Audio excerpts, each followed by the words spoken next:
Good afternoon and welcome back to the T20 Smash, the BTCL Women's T20 Smash from Thimphu, Jigmethang Cricket Ground in Deshincholing. We are all set for the second match of the day. It's Capital Challengers up against the WANGDUE RADAPS. Capital won the toss and have decided to bowl first. The weather is overcast now and the forecast says we could see some rain in about an hour, so both teams will want to make most of the dry conditions while they can. Early this morning, Pazab continued their strong start to the tournament with a convincing win over Bajo. Chasing 148, they looked in control from the start and got over the line with 6 wickets in hand thanks in part to a solid knock from Mindu, who stayed unbeaten on 55. All eyes now on whether RADAPS can bounce back or if Capital can make an early statement.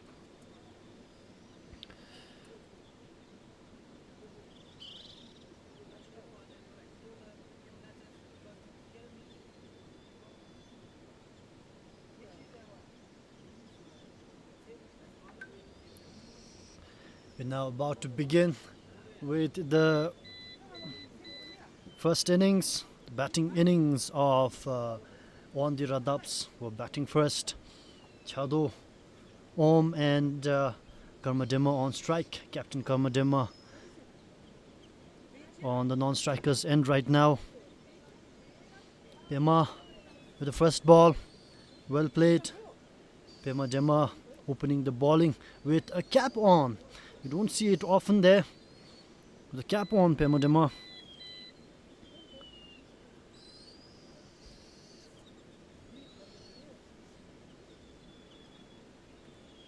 Lofted ball and Chado goes for it. And the fielder misses it, and the first boundary of the match comes off the bat of Chado Om. It was coming. The ball invited the shot to be played and it was deservedly put over the line for a boundary.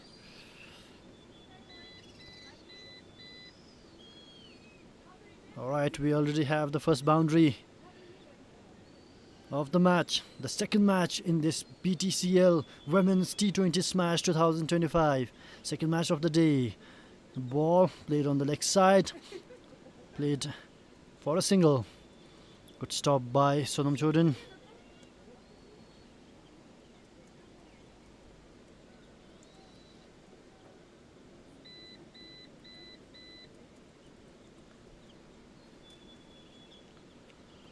Five runs already coming off this first over.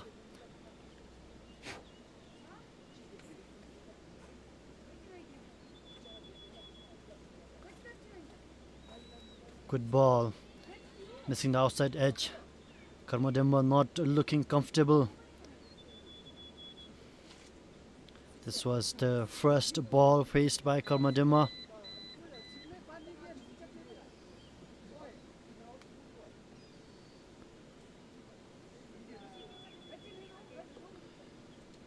And Karma, the captain, gets off the mark. Shouts for a run out, but not even close. We are live from the Jigmethang Cricket Ground in Deshincholing, Thimphu, the capital's only cricket ground for this the BTCL Women's T20 Smash. White ball from Pema Dema, wearing jersey number 11. And our apologies for the earlier first match. We had some technical issues. Our live stream got cut off and we could not recover to finish off the match. And played on the leg side, inside edge, but a single run taken. End of the first over, 8 for no loss.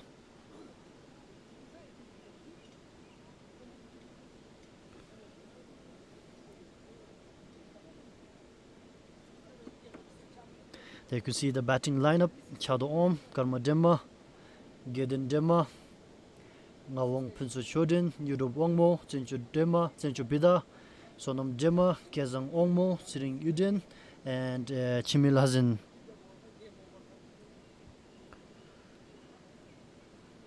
Like I was saying, we had some technical difficulties. and live stream for the first match had to be cut off, and the most part of the run chase you could not see, so apologies for that. And even for this match we will now operate with a solitary camera, so please bear with us. We are in a place where there is no electricity, so we have to rely on power backups, which are causing a lot of issues here. And first ball played on the leg side for a single. Nima Rigel is the new bowler. Nima Rigel.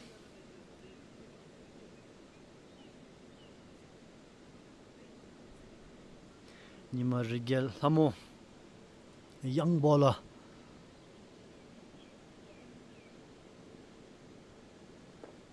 Played it over the top, chance for a catch, and it has been dropped.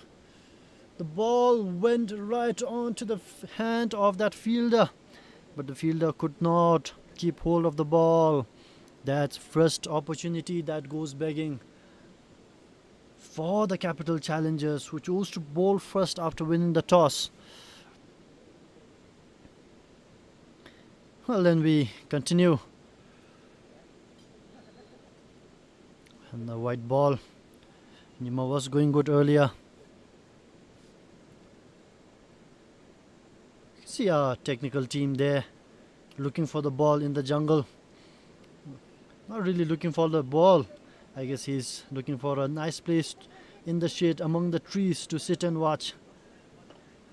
Played it over the top and stopped for a single. A full toss there, inviting opportunity, but not happening. No boundary there yet for Karmadema. Chado, who has quickly gone on to score 8 runs.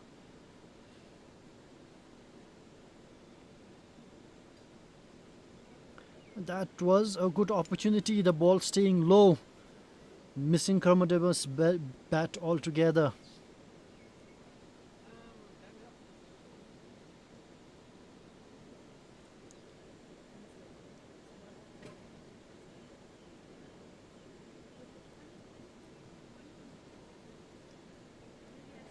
Straight ball, and that should go all the way for a boundary. Quick boundary is coming. Karmadema this time around ensuring that the ball deserved the treatment. A full toss ball the second time or the third time in the over that Nima Rigel has delivered such a ball, and this one was put away solidly to the boundary by Karmadema. Won the RADAPS, raising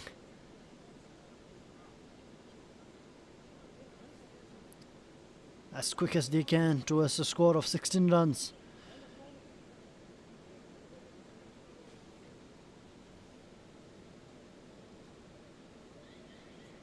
Played on the leg side. The fielder should be able to easily cut that off. And that's the end of the second over. 17 for no loss.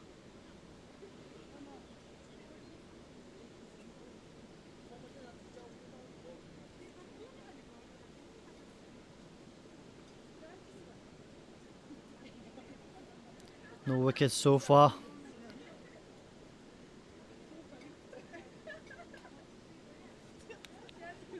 Won the RADAPS, raising to a score of 17 runs in 2 overs. 18 runs in 2 overs.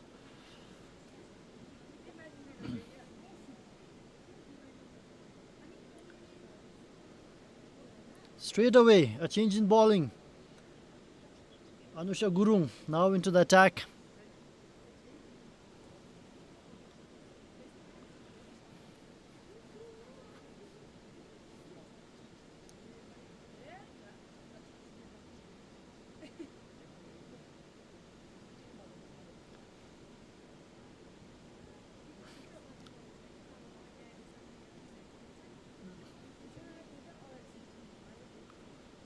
Capital Challengers sensed the opportunity, hence they decided to bowl first. Anusha Gurung bowled it straight. Karmadema Chadom, I beg your pardon, puts it away for a single.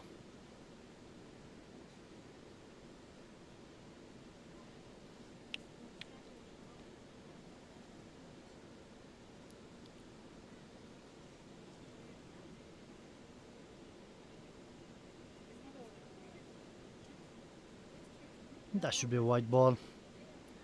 The players, the bowlers especially, have to check their white balls. We've seen in the first match that a lot of white deliveries were given.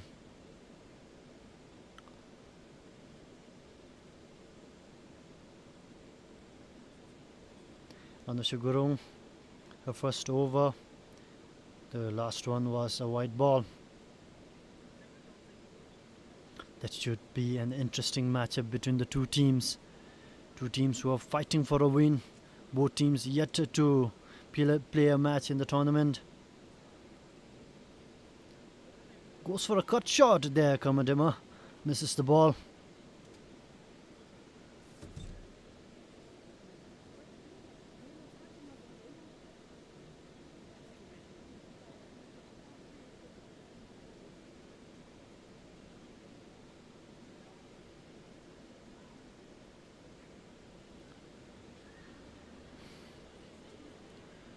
Will the ball be stopped before the boundary? Yes, the fielder does well.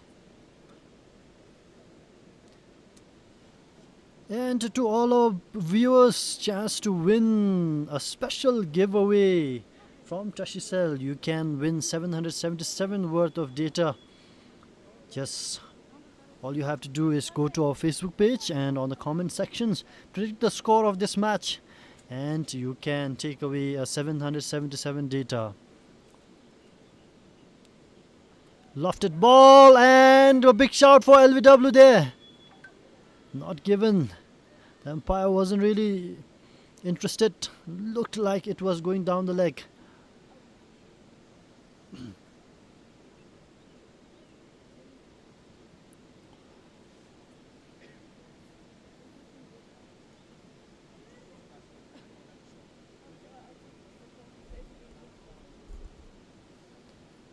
Cut it.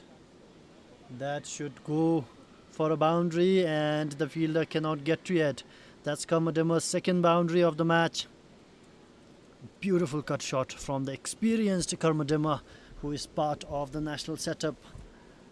She has been playing the game for a long time. She knows this ground.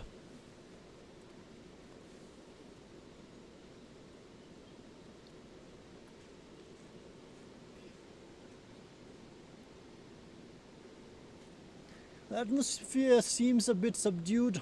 You can't really see the fielding team into the game, shouting for every ball, shouting for every run. Let's see, a wicket here might change things.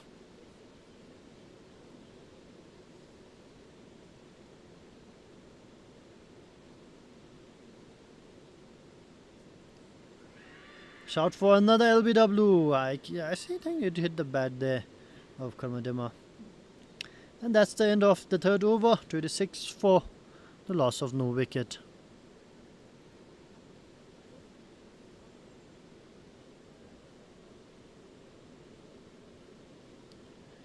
For those of you who have just joined, you can see the summary of the match so far. WANGDUE RADAPS are on 26 runs. The three bowlers yet to pick up a wicket. This should be an interesting match.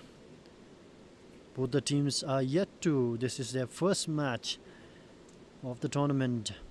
So they would want to begin on a high note and get a win.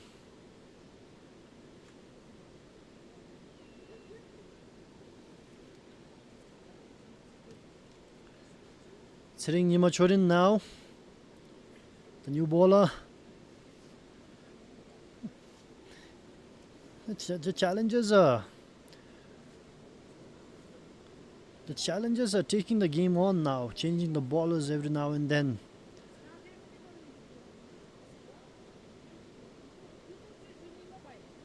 That's a good ball to begin with from Jigmethang.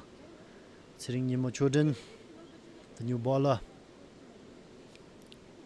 4 overs and 4 new bowlers.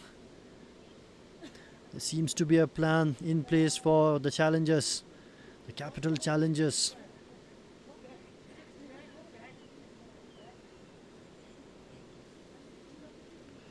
That should be left behind for a white ball.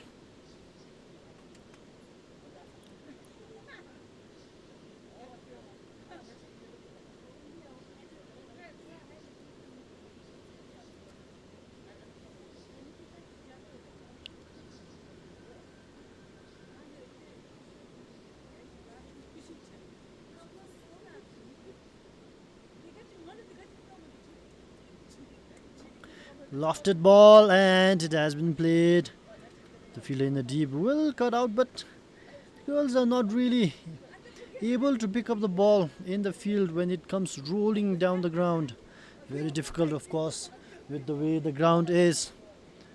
Very difficult to get the ball on the first try.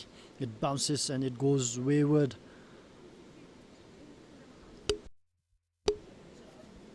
Change of angles for hitting. That would be a white ball.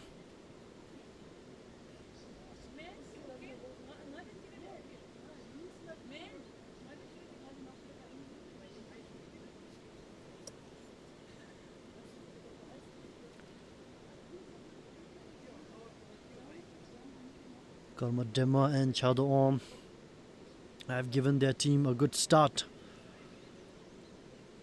That will be another white. Might be an extra single as well. The keeper not doing too well to keep the whites in check.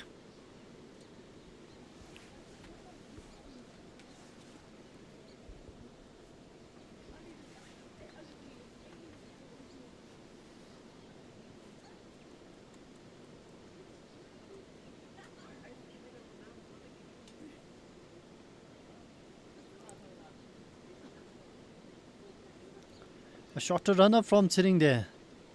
A start-stop approach. She's changing the way she's changing the way she bowls within the over.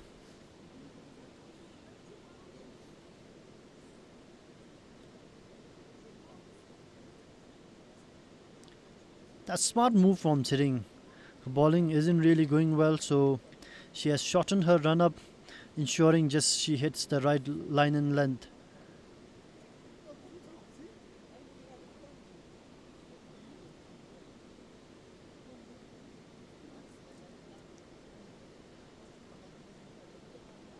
Played it on the offside. Just a single.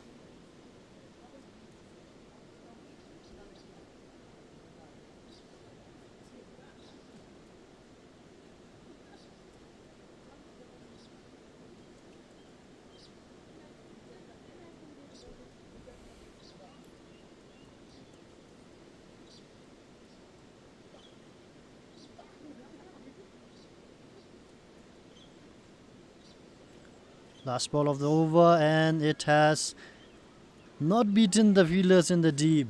Well stopped and 2 runs taken. And that's the end of the 4th over.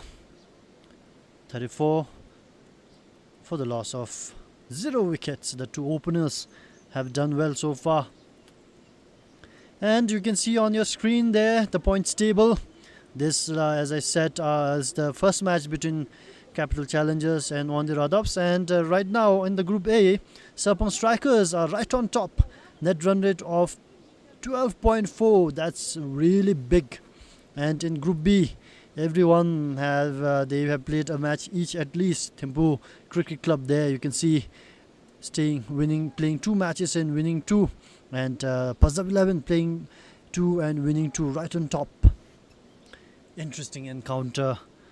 This is going to be an interesting encounter.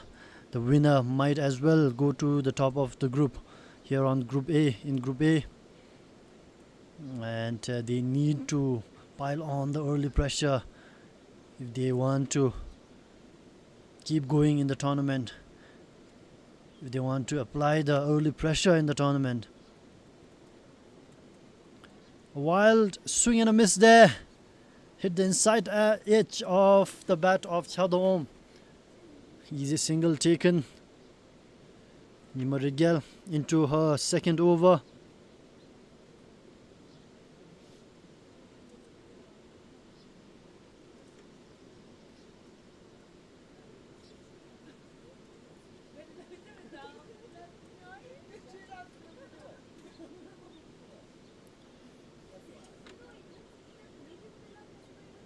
Good pickup in the field. Good throw and 2 runs taken. The fielders really need to be sharp there. We didn't really see the bowler backing up her stumps.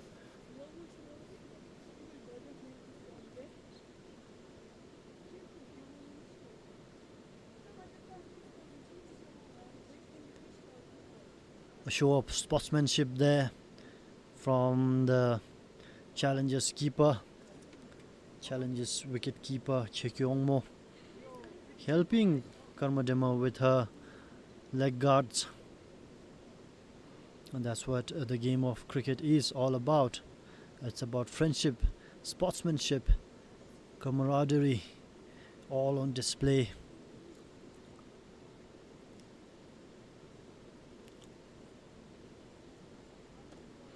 Played it over, and that goes for the first 6 of the match. The contender of the BOB, highest sixer of the match. This Karmadema writes herself into the books now. That's the first 6 we have seen on the day today. The first match, there wasn't any success.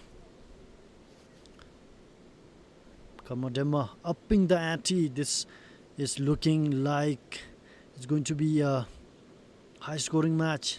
Karmadema goes for a swing again. A chance for a stumping for Cheki.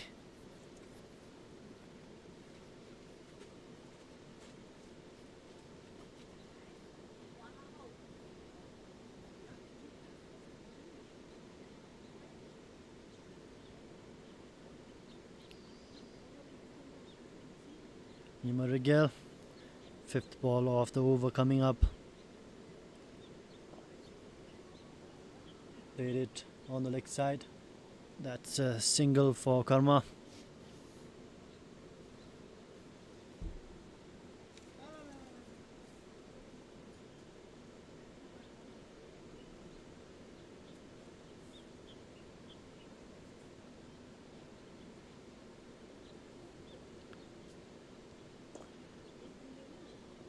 Chado places down the line, gets a single and will keep the strike.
And we have a change in bowling as well. Varsharai, a leggy, and that looked like those googly there.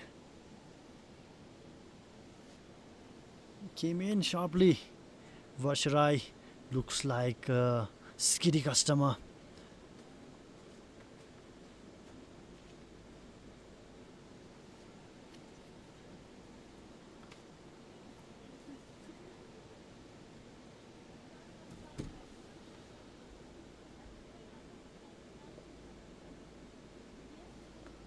Good start from Varsha.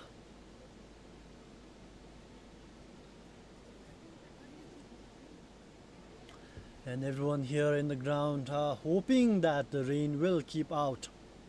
It's a fiercely overcast weather we are having here in the capital, and that has been cut away for a boundary. Wonderful cut from Karmadima, who races off to 29 runs now. She's not hanging about. Karma is doing all she can to up the ante, to up the scoring rate. Her team already scoring at 9.27 runs per over. 51 runs already up for the WANGDUE RADAPS. Challengers yet to take a wicket.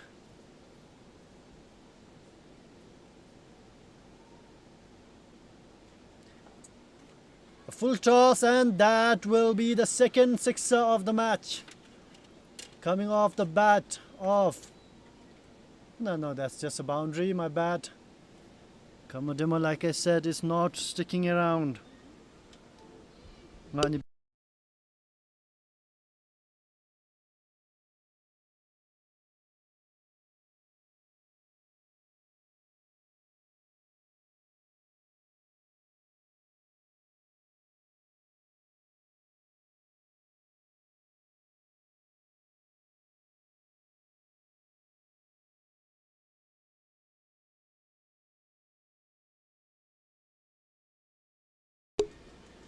And Karmadima continues to punish Varsharai. I think she is seeing the ball like a beach ball there. 3 consecutive boundaries coming off the bat of Karmadima. We're seeing an exhibition in batting from Karmadima.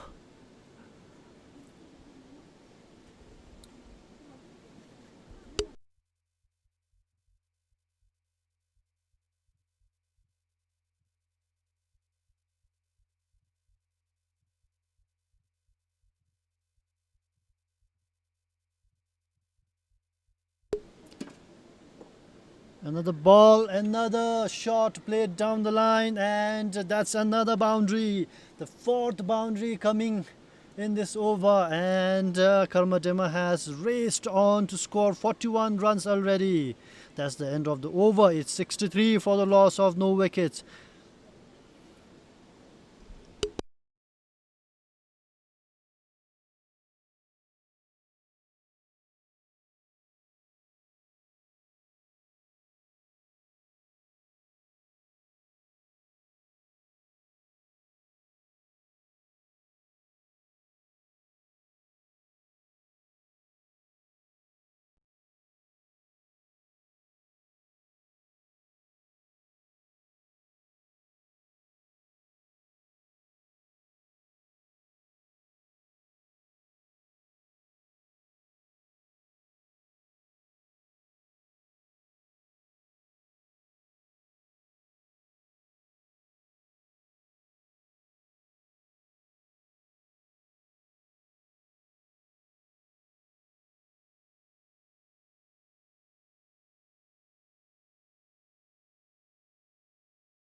Karmadema going strong. She's looking closer and closer towards her 50-run mark. Seems to be some problem with our bowler. Getting some treatment there.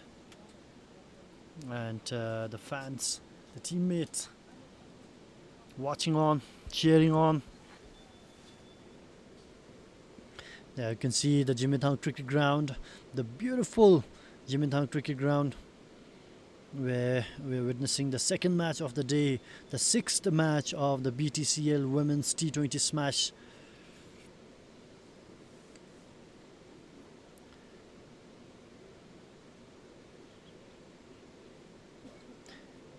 Beautiful delivery there from Sangyeongmo.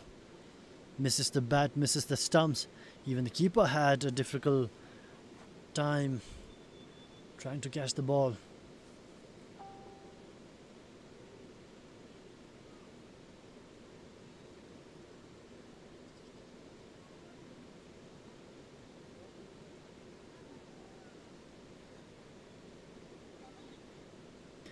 That will be a wide.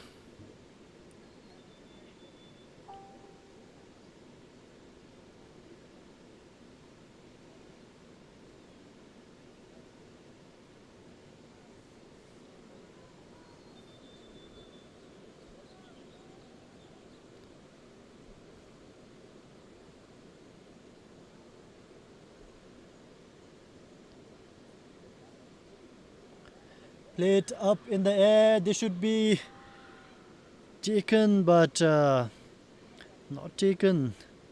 Chances not taken by the fielders. 2 or 3 catching opportunities missed.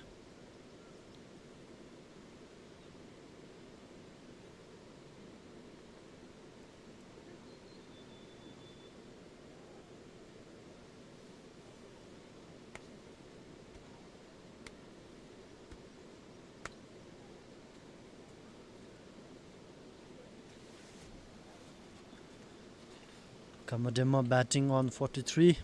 Chadom scoring 17 so far. A lot of batting to come. 7 overs, they're already up to 69 runs. This should be really interesting.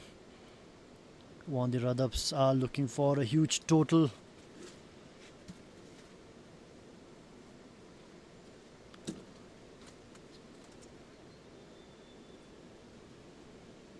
Nima Rigel will continue. Played it off the legs there. Not as easy. It was a good ball, but well tackled. Well tackled by the batter there, Chado. Karma now back on strike.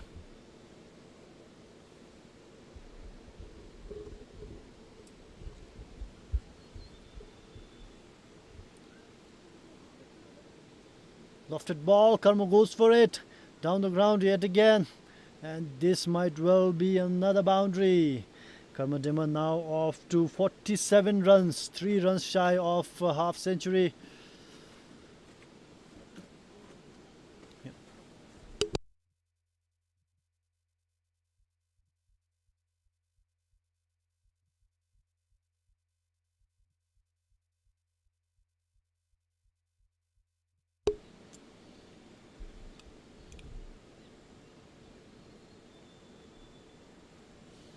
Another boundary for Karma would take her to maybe one of the fastest half centuries in the tournament so far.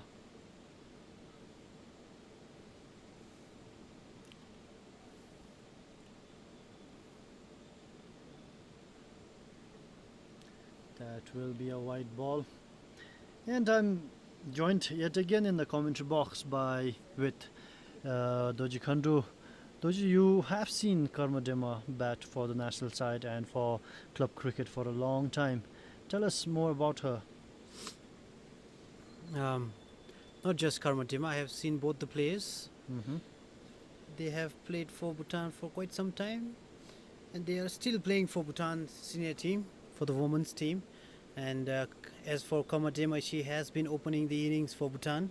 She has the capabilities and skills as an opening batter, which she is displaying right now. She's batting at 47 after facing just 24 deliveries. All in all, she has all the skills that are required for an opener batter. Her strength is at the offside, which is a good thing, unlike other players who are always attempting to go cross bat, often leading them for an LBW or sometimes getting their stumps broken. But Karma Dema, she plays real straight, always tries to play straight, tries to play towards the off. She has the power as well. Yeah, we have seen already a quick single there. We have already seen it in this match, how Karma manages to play balls down the line with a straight bat, and it has been quite successful for her so far. Off to 48 runs now.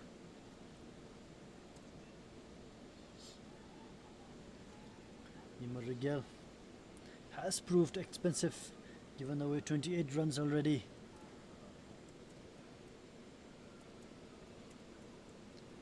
And if you are the captain of the bowling side of or a bowler yourself for Capital Challengers, how would you bowl to these two batters?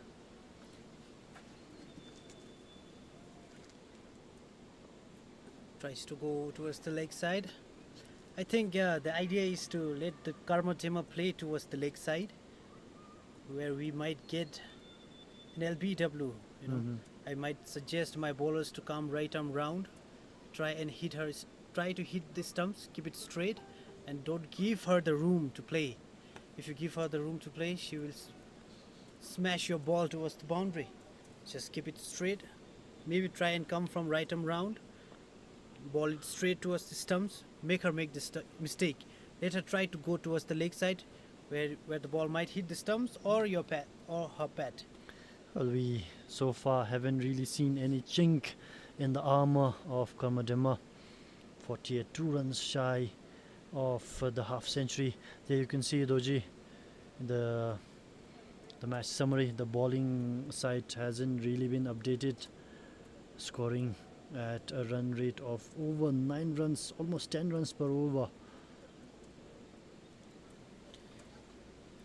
In a T20 game, 9.7 overs is too expensive.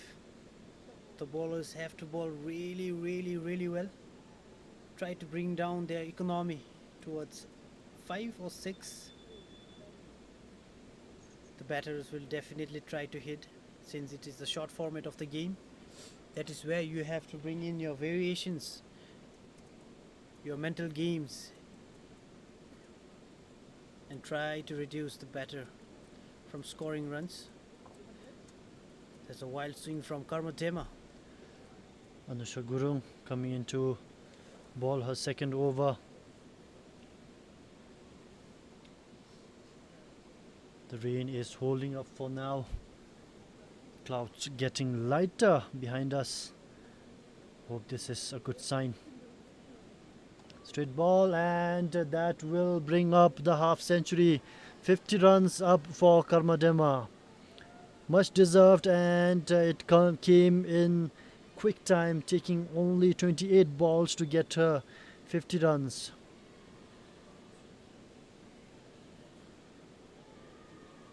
That is her first half century of the tournament. That shot was well balanced, well timed, and well executed. She still have 12 overs to go. She might be able to score 100 at this rate.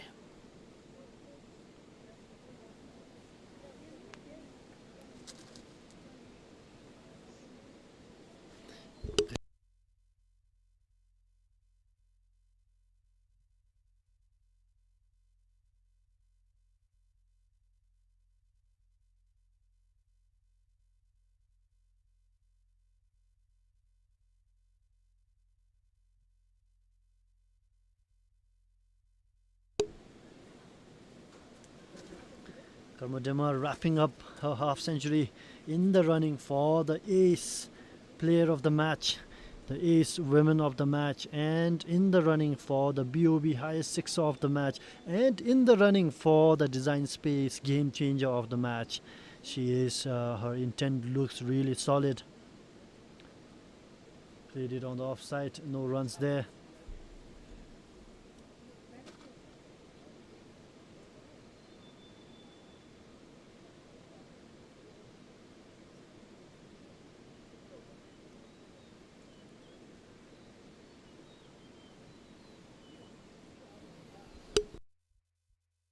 Go for a break.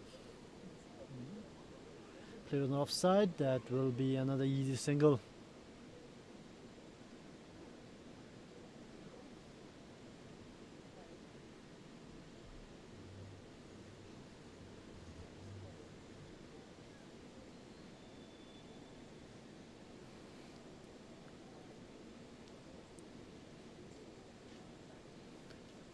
WANGDUE RADAPS looking at a huge score.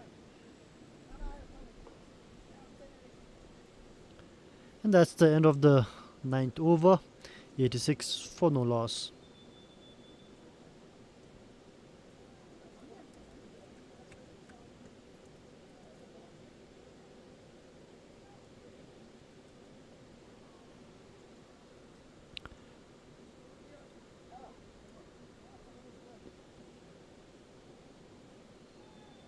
No wickets has fallen so far. WANGDUE RADAPS in cruising control. The Bank of Bhutan, one of the sponsors of the tournament, the highest sixer of the match. What is sponsored by the Bank of Bhutan, the tournament sponsor, the title sponsor, of course, the Bhutan Tourism Corporation Limited, BTCL.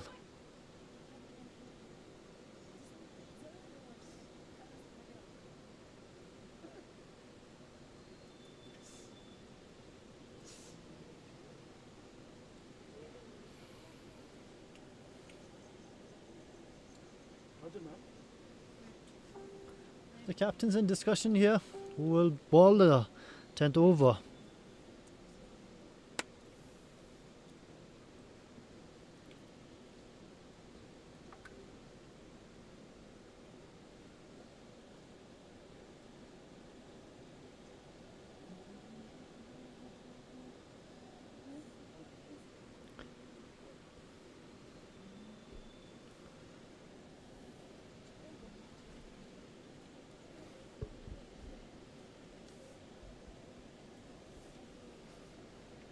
Alright, we have a new bowler into the attack. Captain Tandon Om will bowl the 10th over. Can the skipper give the challengers the much needed breakthrough?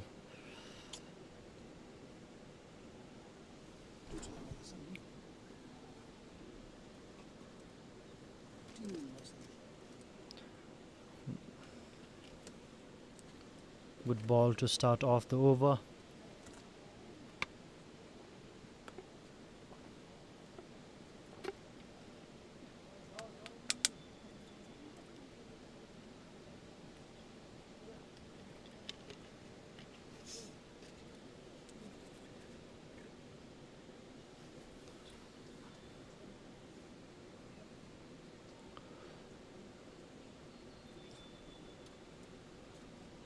Flicked it on the leg side for a single. That will bring Karmadema back on strike. Looks like a Tandon ball is a tad bit slower. Will Karmadema attack Tandon?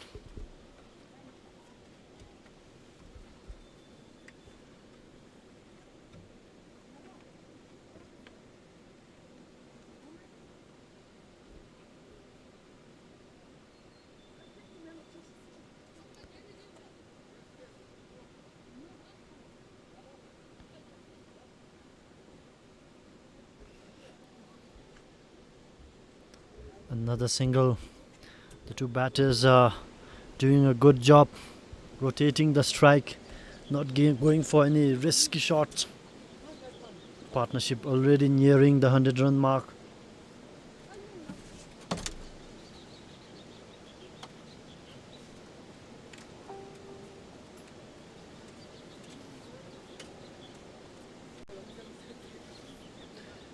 No ball? No, or is it a white ball?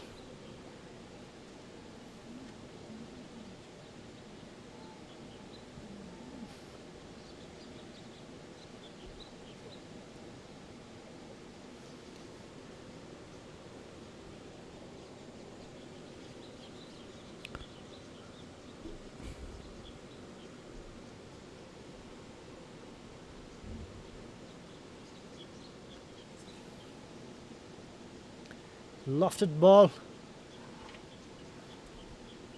And there's a misfield again.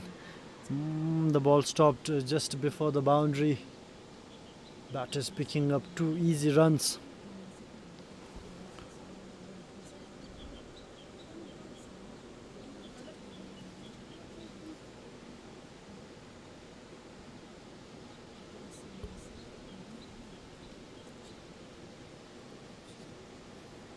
That will be another white ball.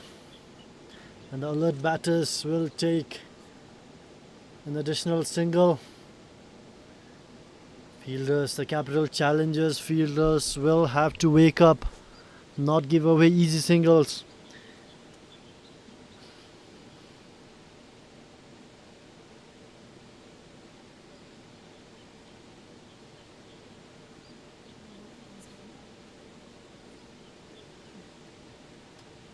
Another wide coming off Tandimpem. She doesn't really look to be in rhythm. White balls after white balls. Too many extras in this over.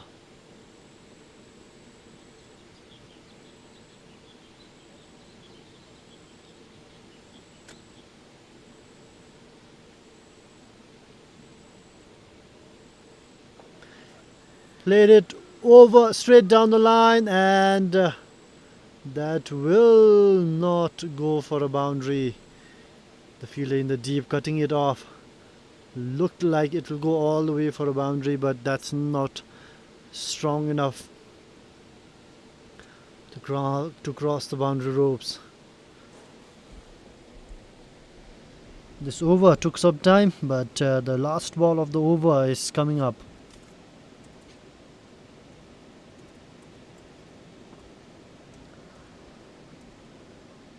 And that will go for a boundary, and the 100 runs come up for the WANGDUE RADAPS in the 10th over. End of the 10th over, 101 for the loss of no wickets.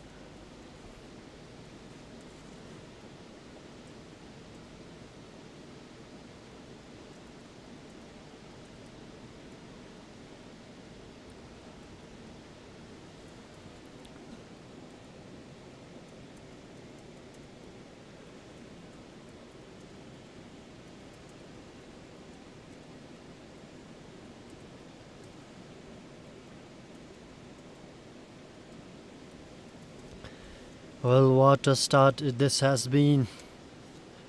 Both openers are in top form, timing the ball sweetly and finding gaps with ease. The outfield is quick, and anything short or wide is being punished. Capital challenges bowlers look rattled. They have tried spin and pace, but nothing has worked so far. Misfields haven't helped either. If this continues, RADAPS could be looking at a 200 plus total.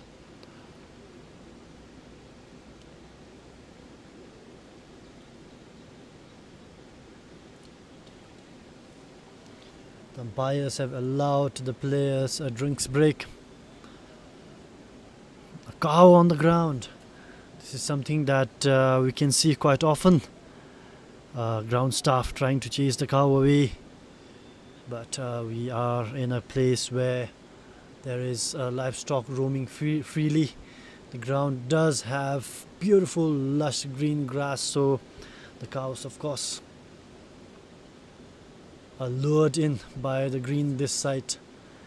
We have seen dogs chasing the cows and the oxes. We have seen the ground staff chasing the cows, but they keep coming back.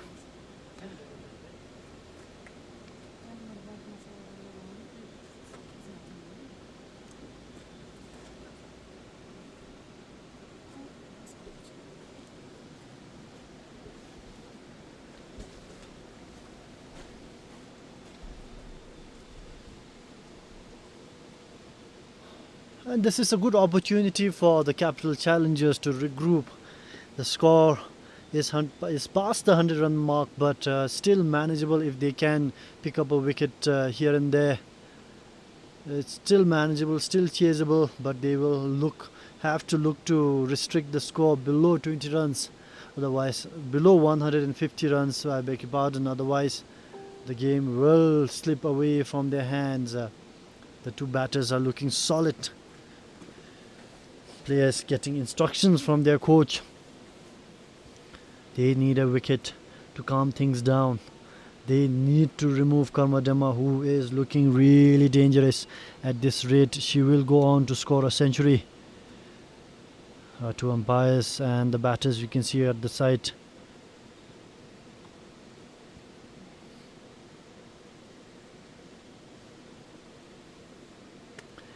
A drinks break has been taken, and the drinks, of course, are all sponsored by the Royal Bhutan Agro Industries Limited. The water that the players are drinking, the EH2O the players are drinking to get in more electrolytes and be energized for the session, are sponsored by the Bhutan Agro Industries Limited. The refreshments, the apple and mango juices served to the technical staff, all sponsored by the Bhutan Agro Industries Limited. So big shout out to our sponsor, our refreshment sponsors, the hydration sponsors, Bhutan Agro Industries Limited.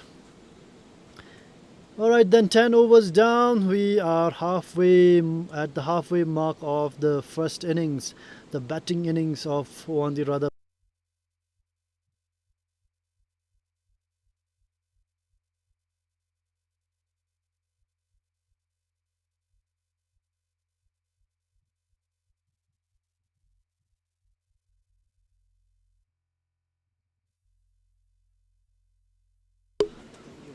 10th over mark, and I was speaking solo for quite some time, but I'm joined in the commentary box by Manoj Adhikari. Welcome to the commentary box, Manoj. Thank you, Sharab. Thank you for the warm welcome. It's an honor to finally get a chance to comment with you. Thank you so much.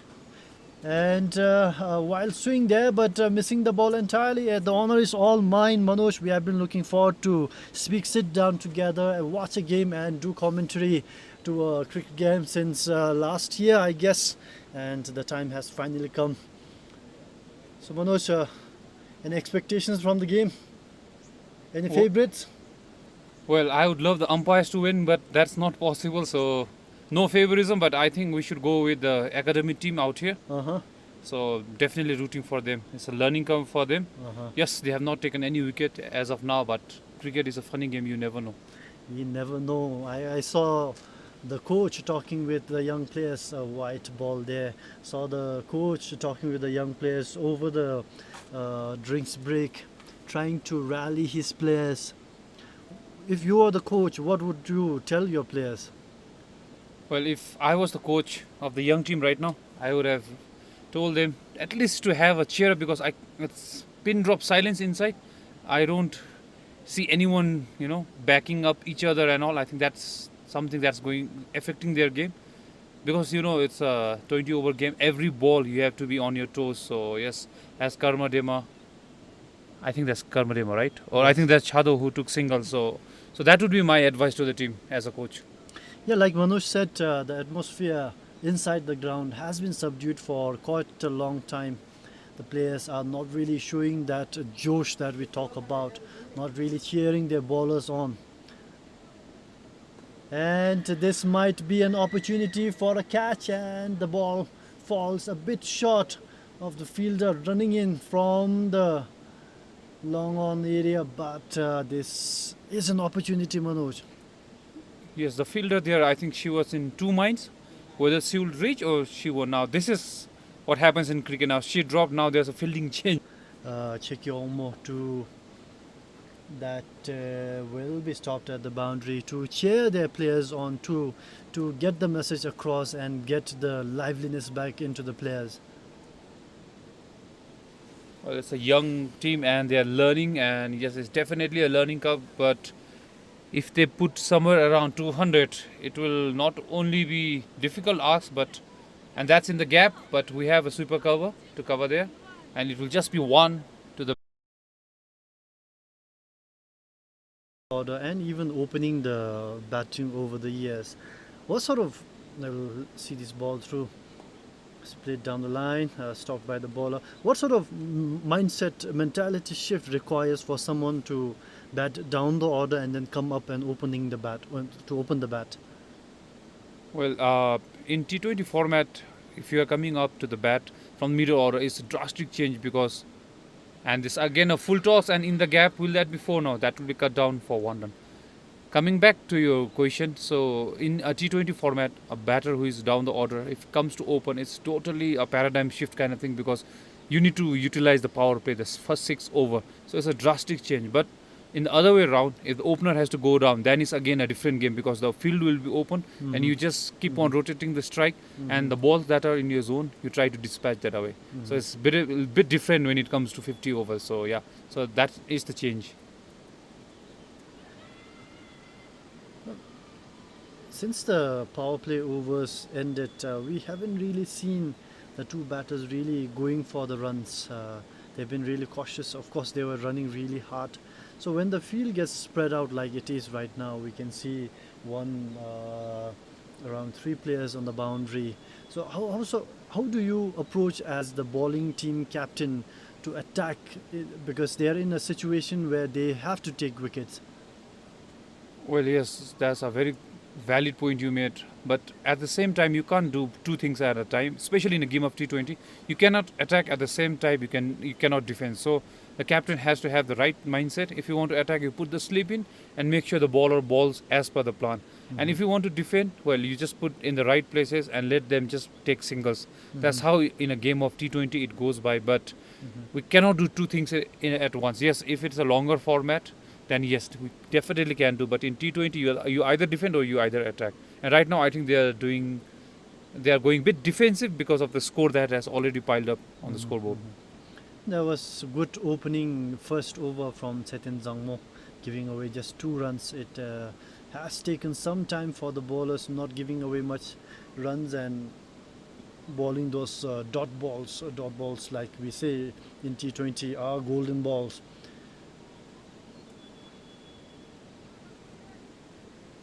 Versharai into the attack. Versharai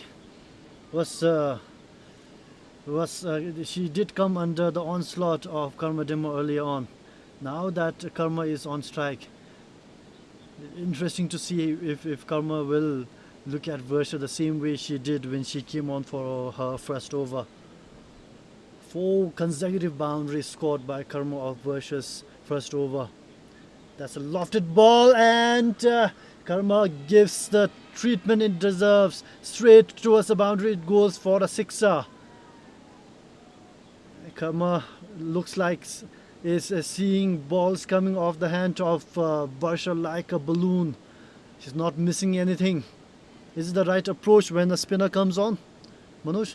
Well, yes, and I call it a commentator because, as you said, she hits the first 6 after I have come. So yes, so like you mentioned, yes, once you see the ball that big, just like that, but that was a wild swing. Is that out? That's definitely the first wicket for. The first wicket down. That's Karma Dema going down. Won the RADAPS. We are talking, Manoj and I, in the commentary box that now the 2 opening batters who are well settled need to look for big runs. Karma Dema hitting a 6er earlier, but now losing her wicket in the process. Well, 1 shot 2 minutes he tried, but that's definitely the first sweet smell of the blood for the team, and that goes down as the highest opening partnership of this tournament, 119. Highest opening partnership. Karma Dema was really looking for a century in this match. She was looking really comfortable, but that time, I think, Manoj, the ball stayed a little bit low. She danced down the pitch, but did not meet the ball like she wanted to. Yes, and technically, if I have to speak about that approach of her head went up before the ball, the bat had the contact on the ball, and that is how she gave away. Even if she was not bowled, she would definitely been stumped out in that ball. So definitely a careless shot from the Karma, I would say. All right then, new batter, Nyudu Wongmo at the crease. Can Versharai get 2 wickets in 2 balls? Good ball there, played on the offside. Nyudu off the mark with those 2 runs. And that was beautiful running between wickets. That was 1 run, but they converted into 2. Will that be 3 again? Is there overthrow. Not this time though. So it will only be 2 runs. So starts off with 2 run, Nidup, and that was a beautiful looking shot. Calmly played, more like a defensive, but at the same time there was a slight push as well. Varsa now definitely looks like she found rhythm, but call it a commentator's curse again. There's another full toss as soon as we're talking good about her. She definitely needs to control her full tosses, and that will be boundary number 1 to Nidup. That would do her confidence all good.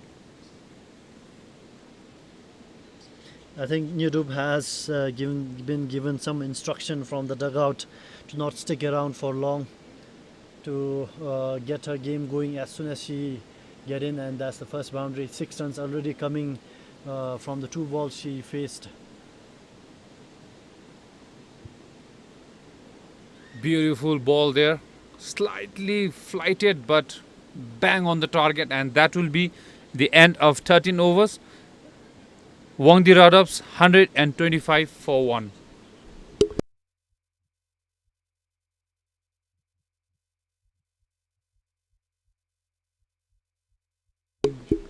The partnership between the 2 new batters, Nidub doing most of the scoring.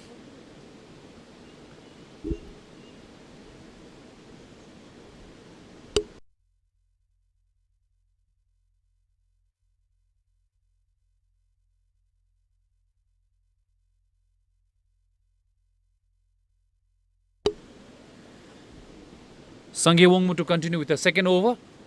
That kept low, and inside edge down to short fine leg for 1 run. Brings Nidup back on strike. Chado now, after having batted 13 overs, now she should be the one taking the role, and she should be trying to score more than Nidup. Nidup should be trying to take singles. What do you reckon?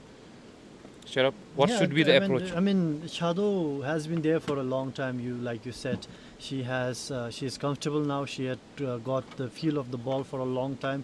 Now she should be the one who full toss there, and the fielder will not get to it. Another boundary.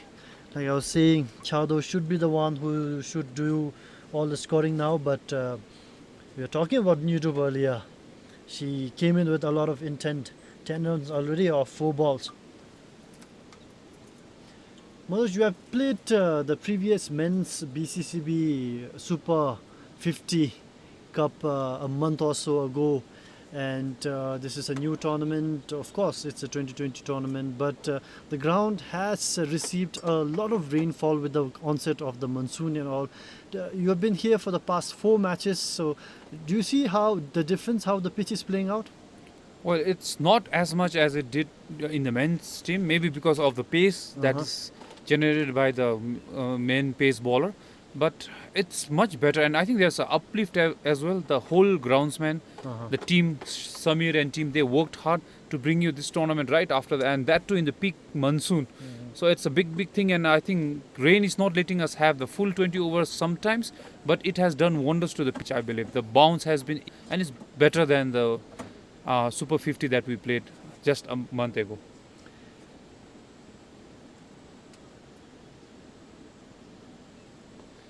Up in the air, will it be taken? And it's again lands in no man's land. Lucky break there for the batter, Nidub. And we're talking about rain, so we'll really have to pray to the rain gods. For in our case, Abgengin, right up there at the Dechipulhaga, to not send us the rain today. Lofted it in the air, but falling short of the fielder. Abgengin, of course, wish granting. So we want to have a Saturday afternoon's match not disturbed by rain. Well, he certainly has shown us favor in day number 3, because last 2 days, even the first match had some kind of delay or something about because of the drizzles that we had. We had the covers coming on, coming off.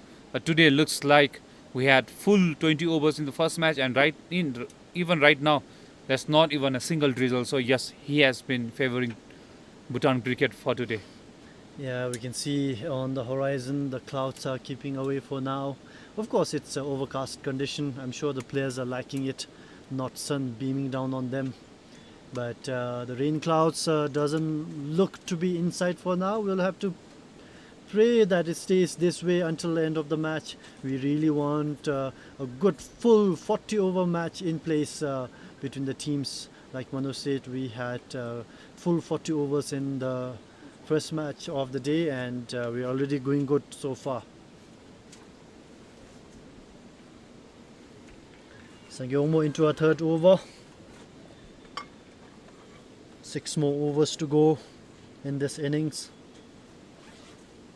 The capital team, I think they are also one of the academy players in this tournament, and thus far from what I've seen in the last 2 days, they seem to be the strongest among the academy players.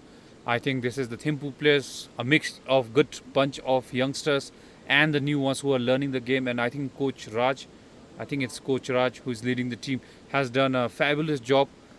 We heard they were training yesterday in the rain at Deshin Choling, and I think the results have paid out. Yes, the score will say something else, but the way they have bowled, the way they have at least given a fight, at least in the first inning, is remarkable.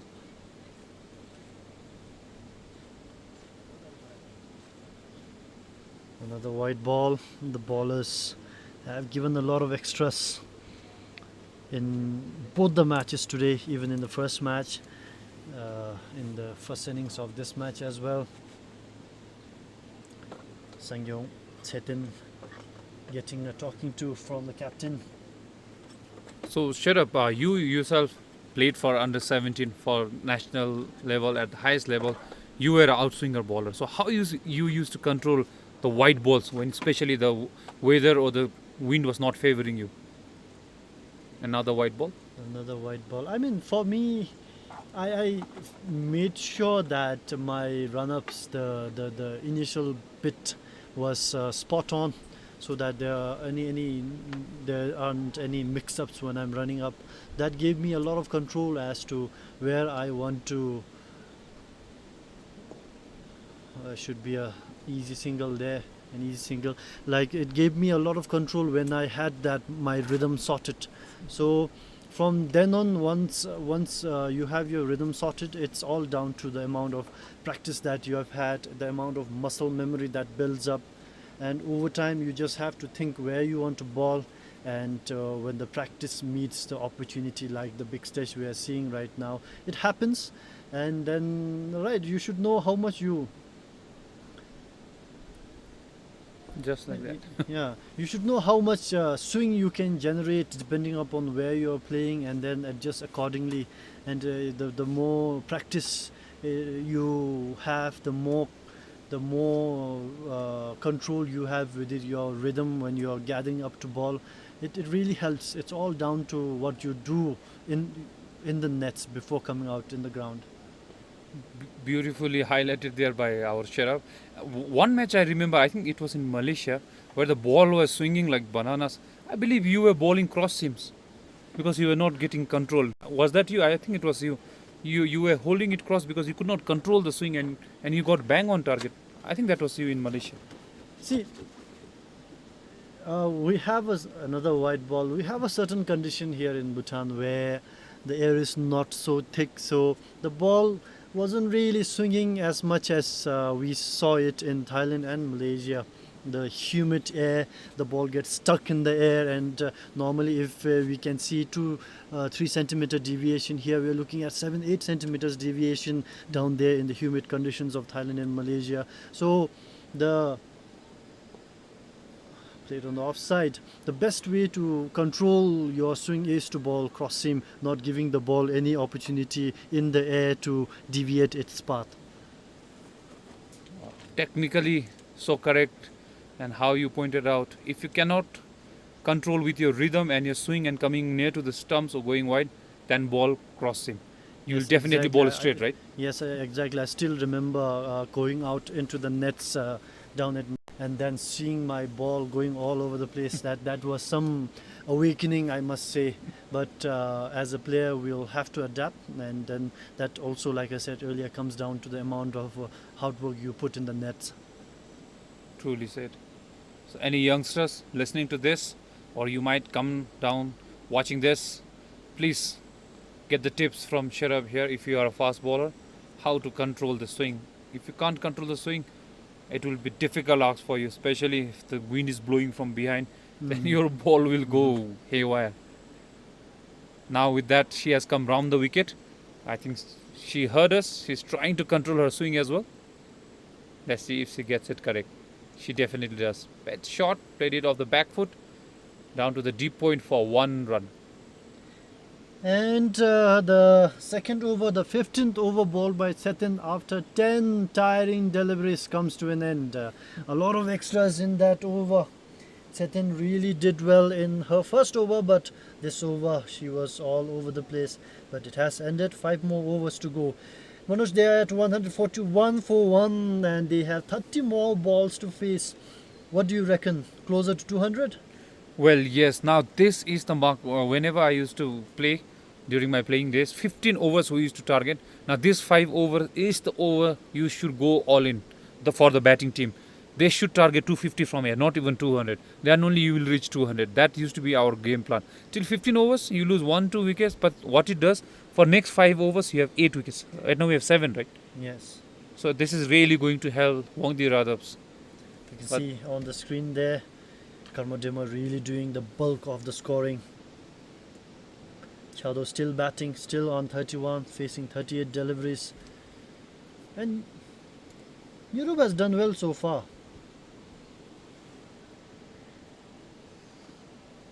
She has definitely come out with the intent. Now there's a misfield.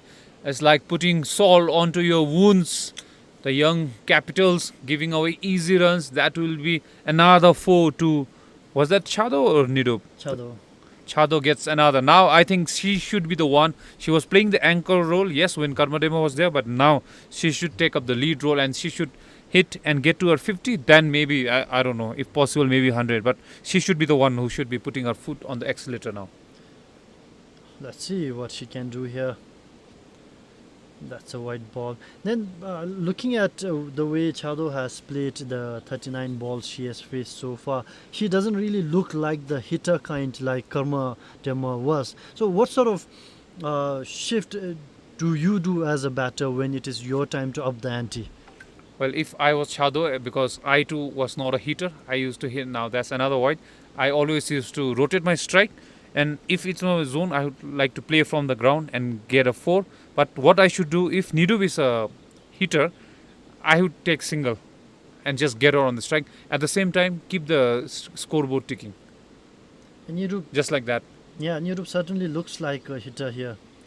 Big appeal there. Will that be given out? Yes, that's run out. That was definitely lazy running from Nirup. There was no intent whatsoever for her to go get back to her crease. At least she should have put in a drive to value her wicket. She did, and she paid the price. That will be run out and wicket number 2 for challengers. Is it too little, too late for challengers, Manoj? Well, we can never count them out. If they have a powerful batting lineup, they should try and restrict them below 180. Then you never know what will happen. We'll have to wait and see. WANGDUE RADAPS 3-run short of the 150 run, and I think 147 already is looking like a mountain of a total for the young capital challengers to chase. Do you think do they have the players among their ranks to chase a huge total? Well, if they put in the right effort, if they do the basic things, we'll never know. But there has to be someone in that dugout who will at least make 50 or more. Then there will be chance for them to win. Not ruling them out, nothing to take away from them. But they need to bat well because it's already 147 and on this pitch, it's a very, very good score. So the question is, do the challengers have a Karmadema among their ranks? That should be a wide. Well, they might need at least 2 of Karmadema if they have to reach this target now because it's piling up and they are not helping their own cause by giving more extras. If possible, we would like to see how many extras they have already bowled because that could be the second highest scorer of this match after Karmadema. I'm not too sure, but If we can have that graphics on the screen, we can see how many extras that they have given. For now, Serengnima comes round the wicket, maybe trying to control her line and length. Without any run-up, it's difficult for her to bowl. That's lucky. That was short ball hit directly to the short cover, but her run-up, if you see it properly, it's just 2 steps and she's bowling. With that kind of run-up and that kind of action, it's always difficult. There you can see, Manoj, 28 extras already. I'm sorry, the graphics came over the live footage. 28 extras already coming off the bowlers of the challengers. Well, 28 extras shows the inexperience, and now umpire signals 1 more wide. That is, and with the bye, that will be 2 more wide. So let's make it 30 extras now. So it's piling up, and that is what it has cost them, because it's not only the runs that they have given, but even the extra balls. That is, they need to re-ball that, and of course it will get into their fitness, and also it will deduct the time from their allotted over as well. Much better ball this time, driven straight off the back foot, and fielders putting their body in the line to save that, and that will be 1 run to WANGDUE RADAPS. Lunch. Chicken.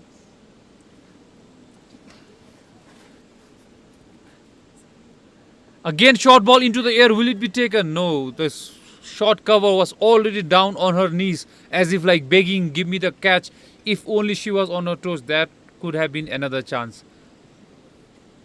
I think that will be the end of the over. At the end of 16 overs, will 4 overs to go. WANGDUE RADAPS 153 for 2.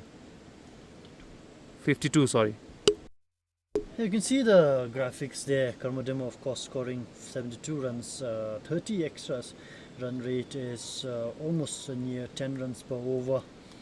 Varsha being the expensive among the bowling lot, and then at this rate they are in over a score of over 180 runs. And all being said, Manoj, this especially the capital challengers, they are a young side, and a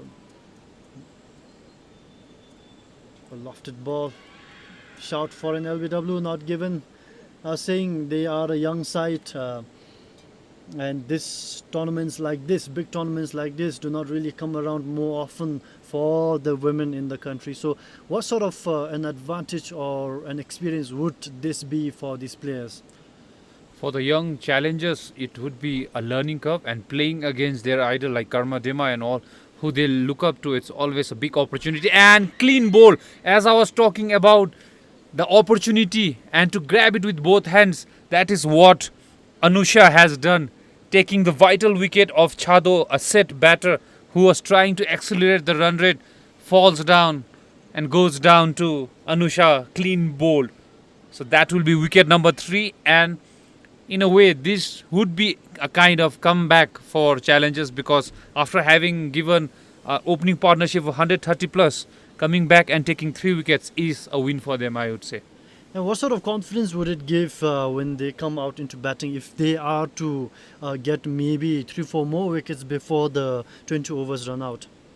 Well, they would definitely be in way better position than they were at least 5 overs before, and that would do their confidence a way better, because then they would feel they are not chasing somewhere around 200. That already puts in your mindset is a difficult ask. So if they are able to restrict them below 180, it will be a different mindset. They might just believe in themselves and they might just pull it off. We never know in a game of cricket. Well, all Anusha needs to do now is to keep the ball straight. I'm sure Ngawang and Oden and Gedin and others who will come after will go for huge shots. There should be a single, no, a misfield, and I would say more like a footwork gone wrong. She tried her footy skills there but unable to do so. Instead gives 2 runs to the team. Well, anyways, now they are enjoying. Now we can hear them shouting in the ground. That should have been there since the first over, but the up in the air, will it be taken? No, it will just be 1 run down to short third. Manoj, talking about footwork, we saw the fielder there trying to stop the ball with her feet. I remember growing up getting coached by Daniel and Coach Baba and others. They used to scold us if we use our feet to and not go down with our hands. What's your take on that? Oh, I used to be at the receiving end of that because I was, if you know, I was not the fittest among the thing, but I had safest hands. But before I went into that's a full toss, and will that be four? It will be straight to the fielder, with just one run. So I used to be at the receiving end because before I was wicketkeeper, I used to be the outfielder. I had the safe hand, but I was not the quickest of the lot. So I always used to try and use my footwork to stop the boundary fieldings, and always used to get back. I thought I saved 3 runs for the team, but when I went back, it was all scolding. So yes, I saved the run, but not technically, because those days cut beautifully to the offside, but will only be 1 run. Those days, our coach Baba and Daniel, they wanted us to improve. They wanted us, and 50 overs format required that. So yes, those days, like you mentioned, it was the scolding that we used to get. But nowadays with T20 format, it's you save the run. Yes, you save the run as much as possible, and that's the end of the 17th over. 3 more to come. 158 for 3.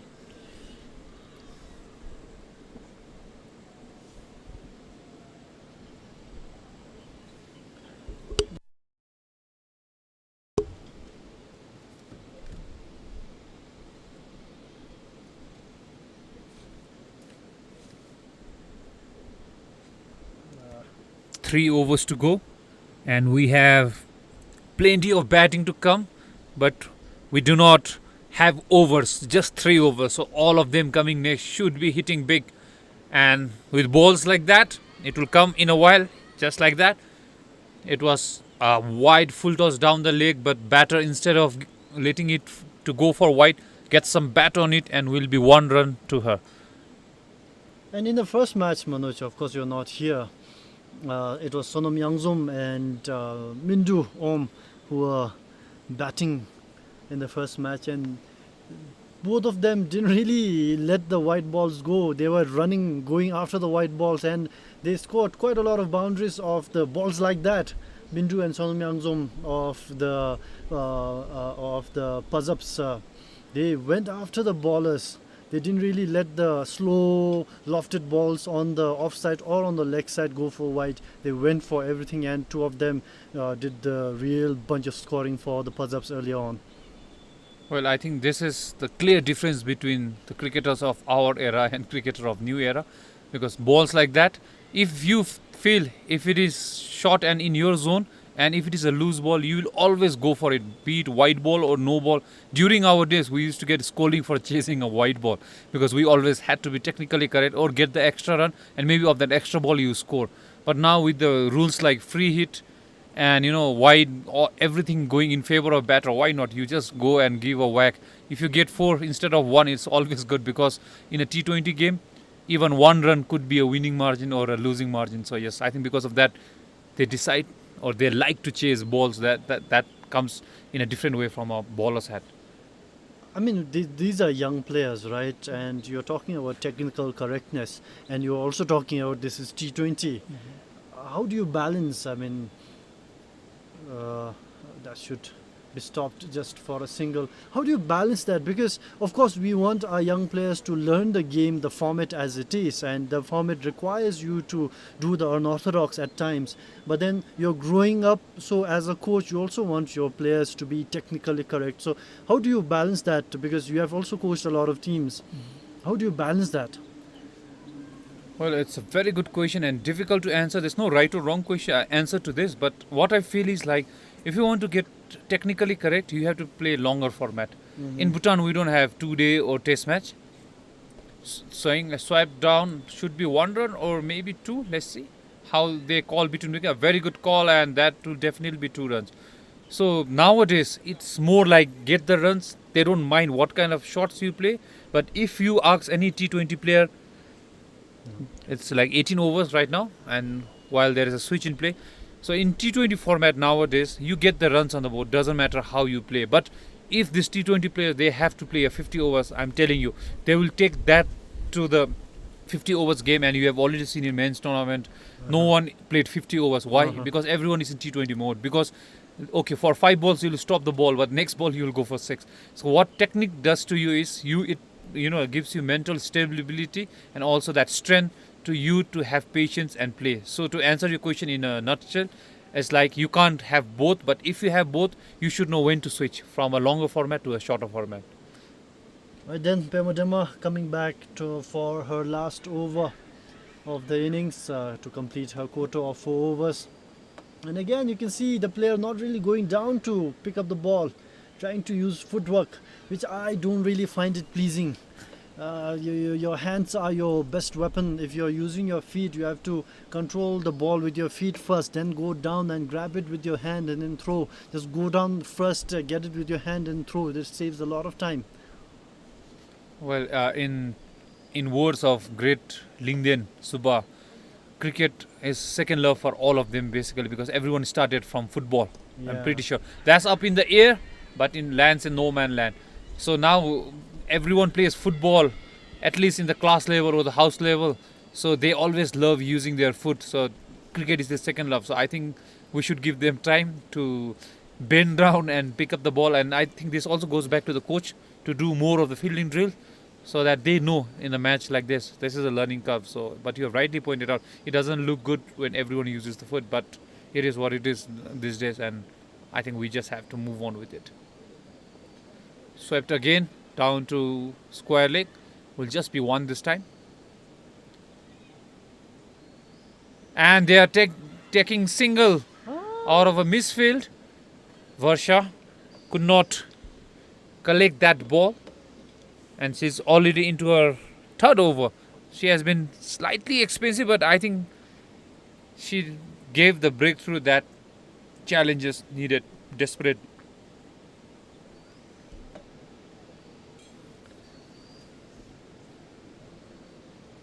Flighted ball, and batter not able to get any bat on it.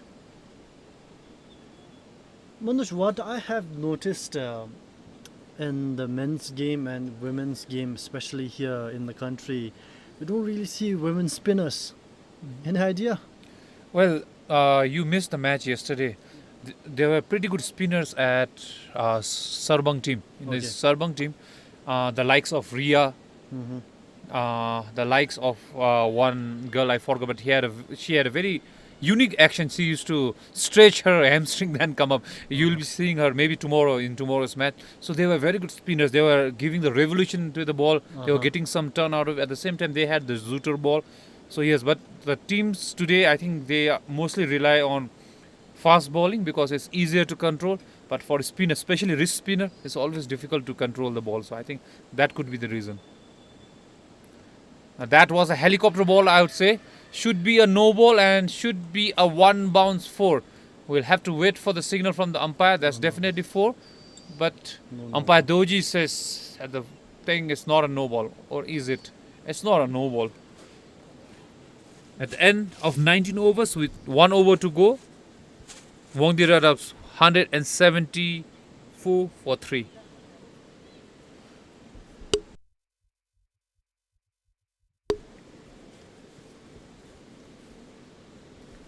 Nawang and Nawang Futso scoring the bulk of the runs in this partnership. Taking a breather now, the players. And the final over of the innings coming up.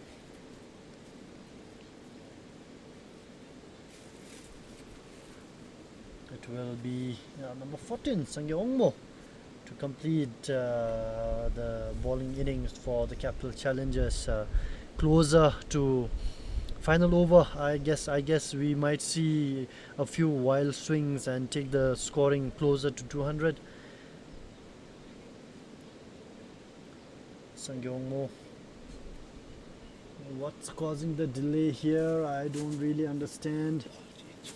Oh, the umpires are bringing in a different ball. And sometimes when the ball gets hit out of the park, then you never know, it might be hitting a stone or some object which disrupts the shape of the ball, which is not really as per the tournament regulation. So the umpires do have to check that every now and then and make the changes accordingly. So that's what exactly umpire Doji and Subhash has done. We see there umpire Doji Lode showing the ball to the batter and now handing it over to the bowler. So he's one of the most experienced and who has also umpired in international stage. He is also heading the umpiring division under Bhutan cricket. And it's great to have umpires like that with passion like that. As we go on to last over of this inning, plays it down to mid-on for 1 run.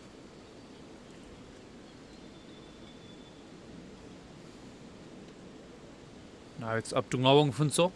They desperately need at least one or a couple of boundaries in this over to reach anywhere plus 180, because with the start that they got 100 and something, now they have only put on another 40 odd runs or 50 odd runs after losing another 3 wickets. So not the ending that they wanted. And it's clean bowled. That kept definitely low, but Ngawang Phunso not able to find any bat on it, gives away her wicket yet again. Now it will be totally up to a new batter to play another 4 balls. What would be the mindset, Sharaf, as per you, for anyone who's coming in for 4 balls? It's just 4 balls. You have plenty of wicket in hand. Just come in and go for swing. If you hit, it hits. If it doesn't hit, the next person will hit.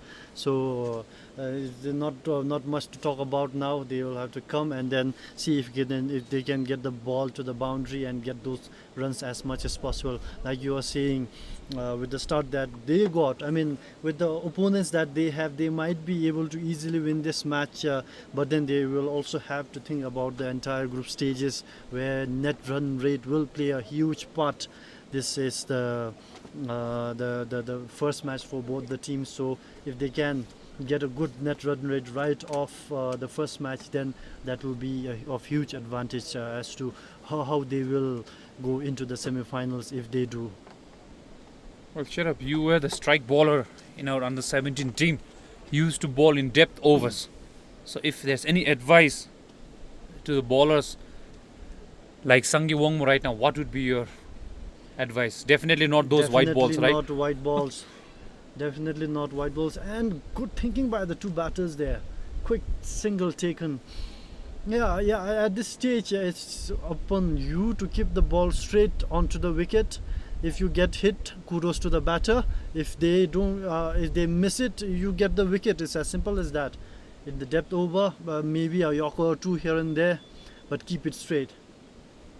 How about some slower balls or a yorker? Yeah, the variations come in handy, but the ball, as we see from the bowlers of the challengers, are slow. So I think it can't get any slower than that. There, but in a different level, yes, variations with some cutters or maybe breakers. The fielding team have given too much extras. Well, it's like they are throwing stones in the nearby river right now. They are throwing balls at the stumps. It's missing, and after doing that, the batters were able to steal 3 runs, which should have been a dot ball actually. Well, it's comedy of errors and also inexperience shown by the challengers inside. But right, like you correctly mentioned, ball straight as you can, and let the batter miss, and you hit the timber. Swept this time down to, let's say, more of a cow corner. Will only be 1 run, but definitely good intent from the batters here.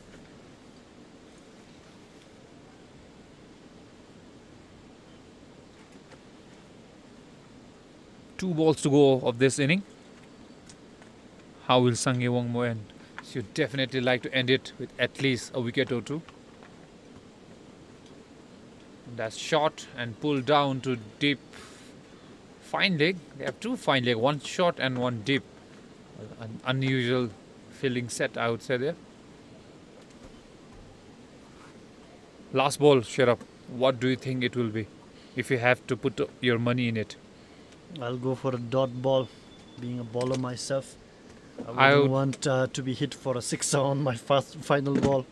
I would go for a white ball, and there will be 1 more ball. Let's see. Let's see. Sangyomo with the final ball of the Bowling innings, and is it a dot ball? No, it is not. We both need to watch more of the matches. Looks like Chance of a now. run out now. Maybe another run.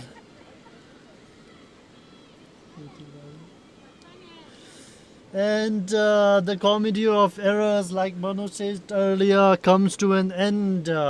WANGDUE RADAPS closed the innings at 185 for the loss of 4 wickets. That the end of the batting innings for WANGDUE RADAPS. We will have a match summary on the screen.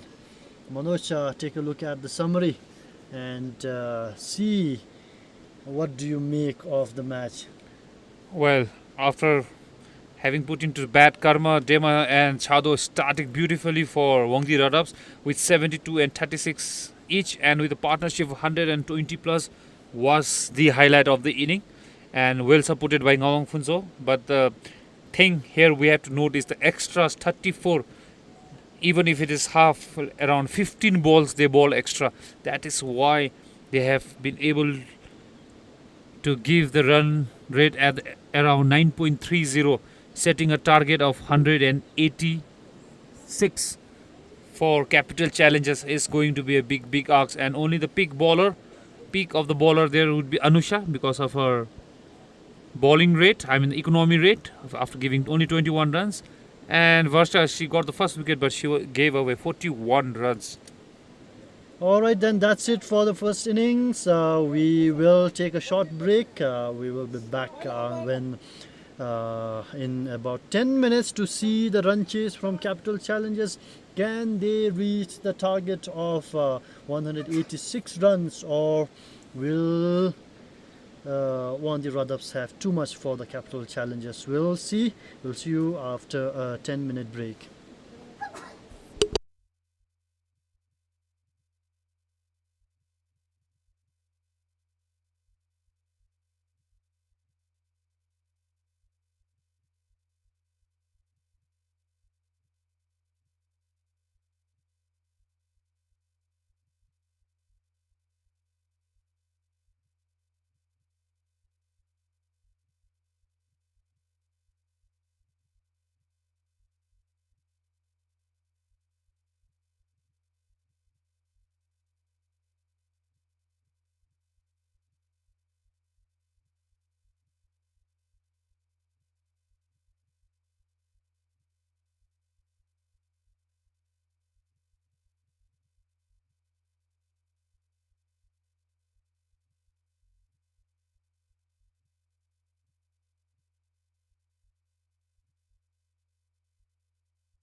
We are back now with the run chase from Capital Challengers. This is the batting card. We'll have to wait and see who will be opening. But until then, like Sherab was mentioning in the first inning, we need at least 2 to 3 Karmademas in this Capital Challengers for them to chase down this target. In the first inning, we saw with 34 extras, WANGDUE RADAPS could make 186 runs. To take you through to the second innings, Sherab is being replaced by Dorji Khandu aka Kiko here at the com box. Welcome Dorji Khandu. Looks like it's going to be Chado who is going to open. So Chado and you can take it over. Thank you, Mr. Manoj, for a warm welcome. It's a huge target for Capital Challenges.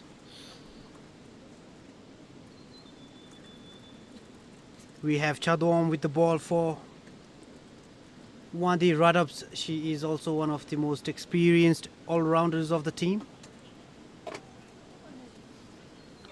She has done her job with the bat.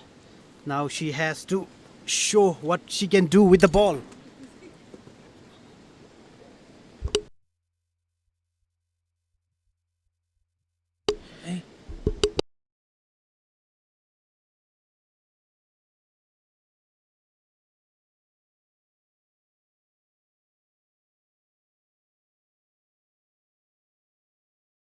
Umpire's getting ready. Umpire Subhas Lama calls loud and clear play, and it will be Chado bowling to Setin.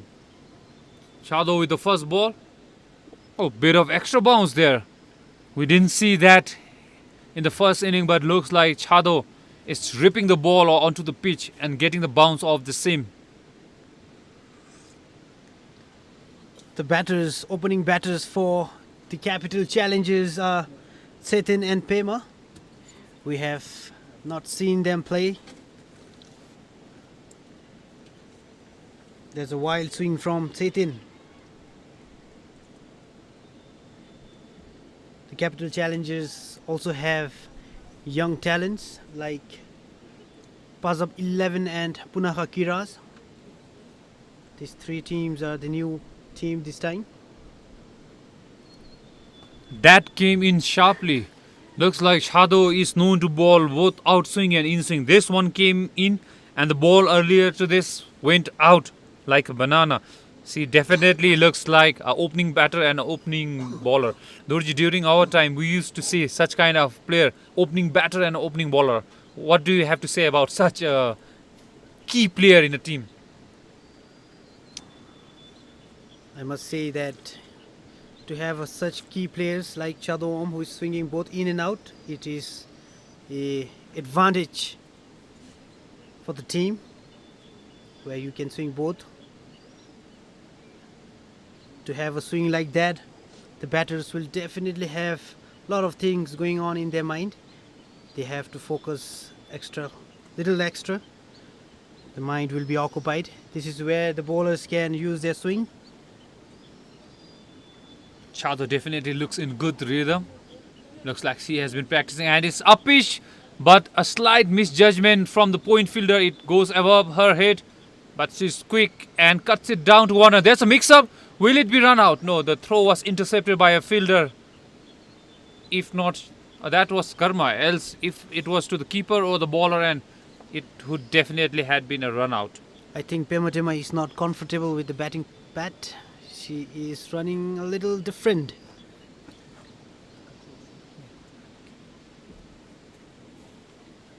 Well, it's always a difficult ask running with those helmets and those, especially if you are not used to a wild swing. But she has a protection down there.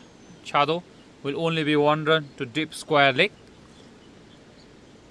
After the first over, Challengers 3-4-0.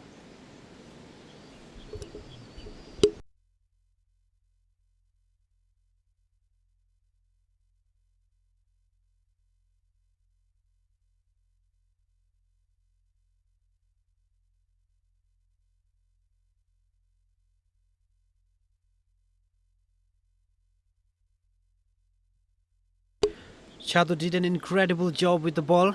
in the first over. She conceded just 3 runs.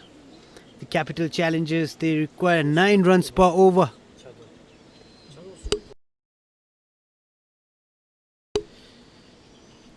Challengers, they need 9 runs per over.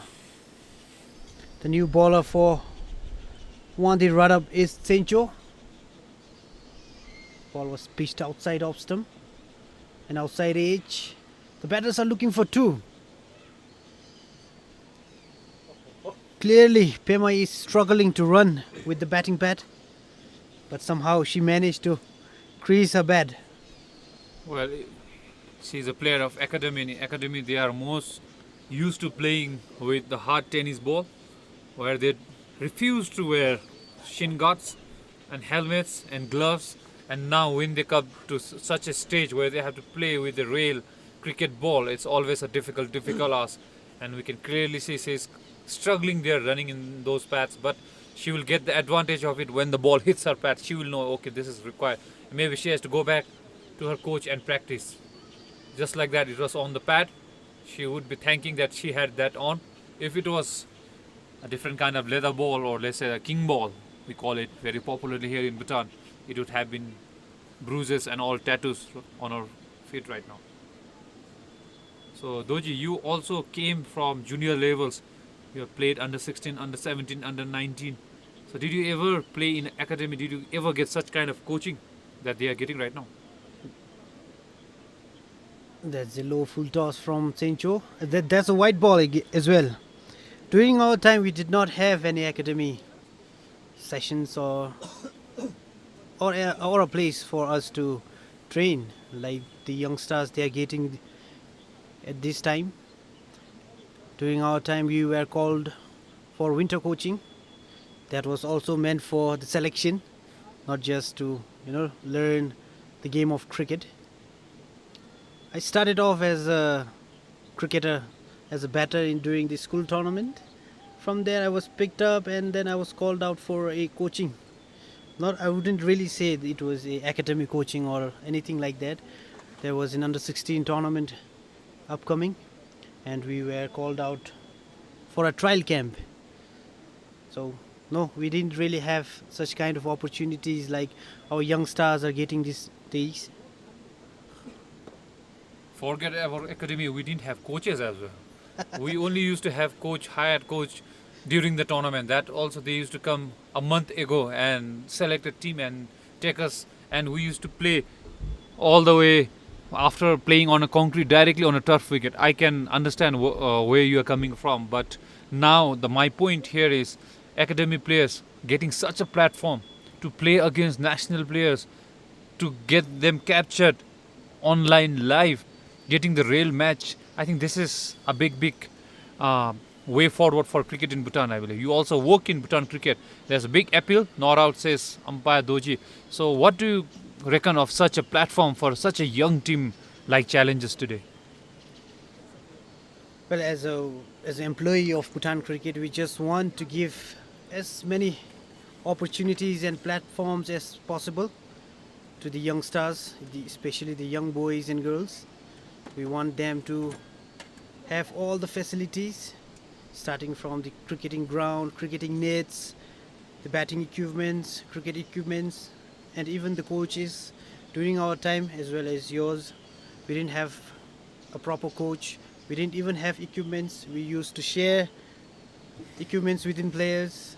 We used to play in a broken concrete.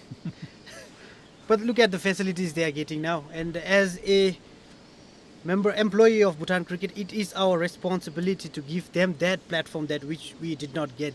So that is what we are doing right now. Truly said like a legend. The opportunity that you have. And look at Chado steaming down. She's bowling really quick at this level.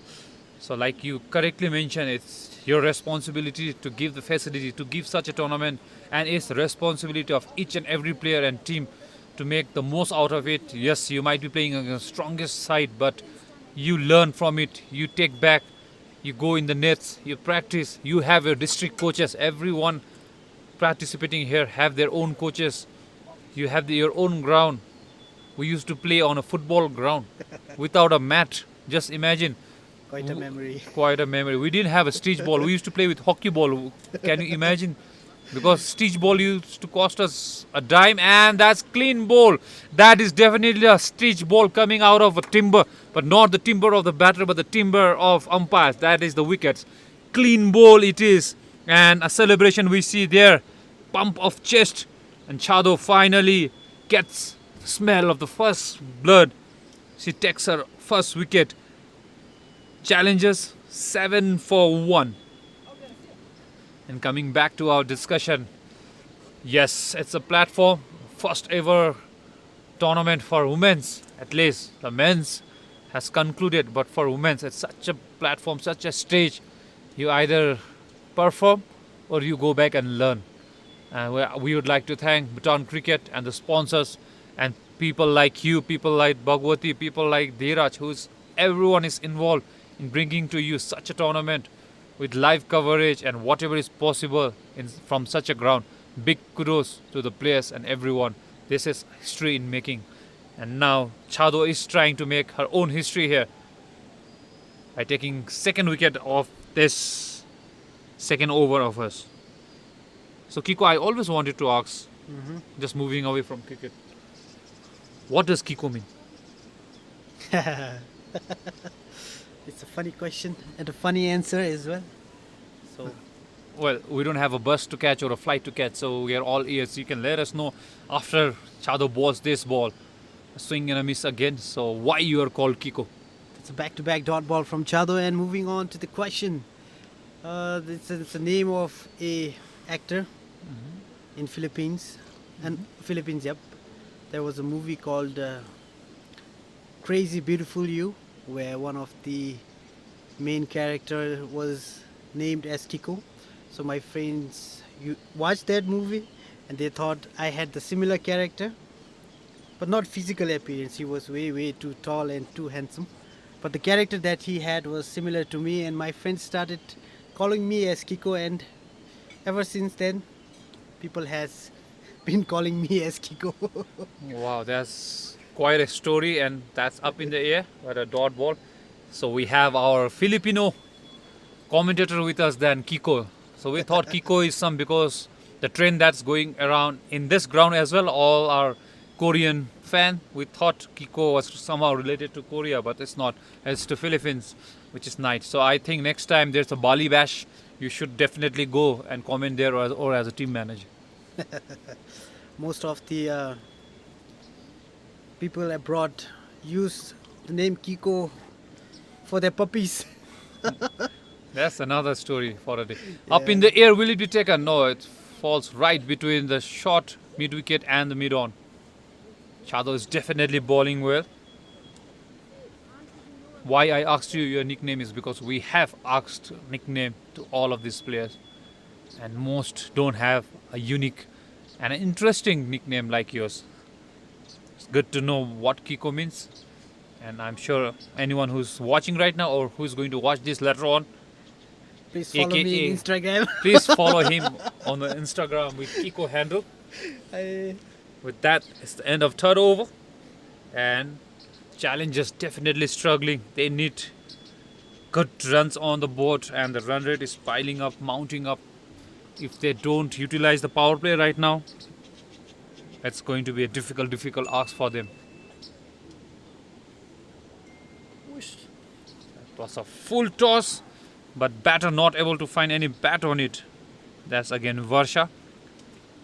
She bowled all her 4 overs quota. She definitely looks tired there.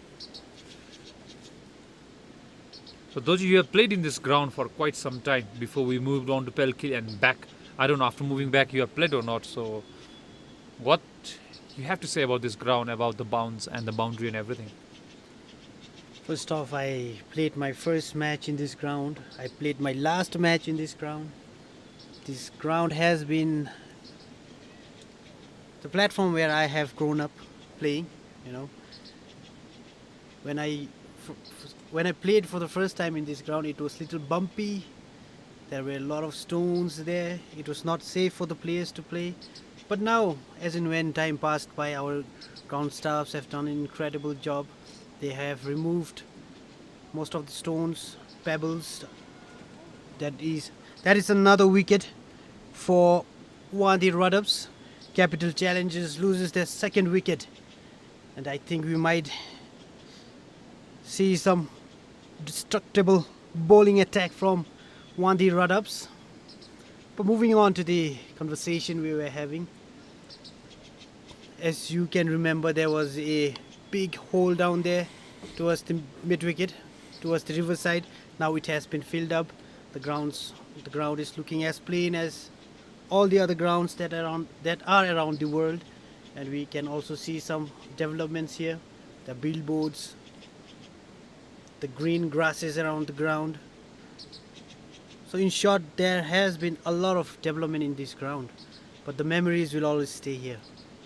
Well, definitely yes. So you have fond memories here. You started here, you ended here. It's historical and something that very close to your heart. Like you correctly mentioned, there used to be a big hole towards the left or towards the right of your screen right now. To the mid wicket of the batter right now, there used to be a big hole. We just used to go in and come out and catch the ball. Those were the days. Those were the times. Well, right now, if you tell any kid to play, everyone will feel it's unsafe. But during our days, we just used to love playing cricket. Whether there's hole, there's stone in the middle of the pitch, no one cared. We loved the game. That's why we were able to give so much to cricket. And not only to the groundsman, like Kiko correctly mentioned, we need to give kudos to the media team as well. There's no electricity here. All the live that is being brought to you is through a UPS. So please beg our pardon if we are not able to give you all the angles, because it consumes energy and we don't have, and that's scarce out here at Jigmethang. We are all running on artificial power. From tomorrow, what Bhagwati and Sherab tells us is we will have a generator here. Then we might be able to give you continuous talk, continuous stories like why Kiko is named Kiko, and so many interesting. So please do stay tuned, and please do. And there's a big appeal. Not out, says umpire Dojilode. And we also thank the sponsors here. BTCL, the title sponsor. If not for them, maybe we would not have any commentators here as well. We never know. So Forget about commentators. There wouldn't be this tournament. Exactly. So we are ever so grateful to all the sponsors. If we name, we are afraid we might miss quite a few. So we'll just keep it to that. As challengers try to reach the mammoth target, they are trying their best, but unable to do so. They are just putting pressure on themselves. But as we always mention, as a learning curve, they will come back stronger in the next match that they have in this group stage. RADAPS. With every dot ball from Capital Challengers, the required run rate is going higher and higher. Right now, the required run rate is 10.71. They are going at 3, which is a huge difference. There's a lot of catching ups to do for the batters. They have to look for singles, at least hit a boundary in an over. They have to try that. That was a ball to be dispatched away to the boundary, but unable to find any bat on it. So Kiko, you were the player during 50 overs and we were slowly transitioning into T20. You came at the right time, and even in 50 overs, you were a very explosive batter. I could remember you always used to attack the bowler. So if you were in such a situation with 2 wickets down and you are there batting, and with such a huge score to get with a short boundary, what would have been your intent or game plan, let's say? Cricket batting is not really easy. We have to bat according to the situations. Having lost 2 wickets and 4 overs been ended, right? The target being huge. It is an impossible task, but as a batter we have to utilize the power play, look at the fielders and try to make a proper shot selection. We cannot go for a maximum in every ball. That is where we might lose wicket. Sometimes we end up losing wicket, sometimes we end up hitting a 6.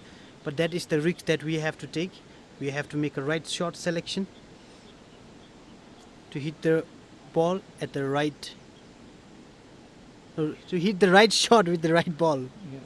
Short selection, that's what Yep. you meant. And with bowlers like Karma Dema bringing herself on, it would always have been difficult for any batter. Let's see what she has. I have never seen her bowl in the national squad. Does she bowl? You know her better than me. She's a genuine batter in the national team, but she has promoted herself today as a spinner. Why not take advantage of being a captain? She's bowling off spin today here. And I have never seen her ball even in the nets. Forget about match. Well, I think WANGDUE RADAPS wanted her to bowl because she batted beautifully today in the first inning. Now, if she gets wicket, who knows? She might be in a contest to be the player of the tournament. We never know. But so far, she has bowled as if she has been bowling in the nets. All right on her money. Karma Dema, jersey number 17. It's good to know that WANGDUE RADAPS have brought in their spinners. In the morning match, Bajo Blazers, Bajo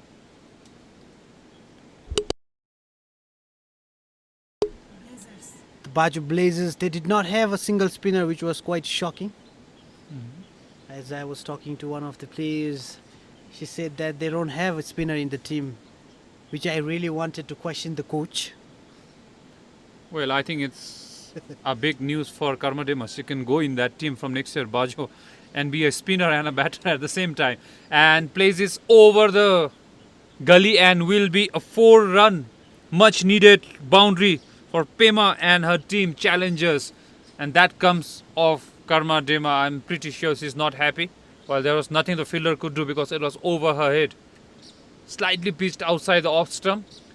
And given the full face of the bat, it goes over the gully. We see their wicketkeeper trying to adjust the gully because she was definitely out of position, I believe. She was more like a fly slip. And now there's a fielding change again. We have seen this time and again in this ground and in this tournament. One ball goes above the head, which we tend to change the fielder. I don't know if that helps the team or the fielder who is being replaced, but it's always, we have seen that a numerous time. We saw that yesterday, day before yesterday. We have seen that in men's tournament as well. That is a universal thing here in Jigmethang cricket ground.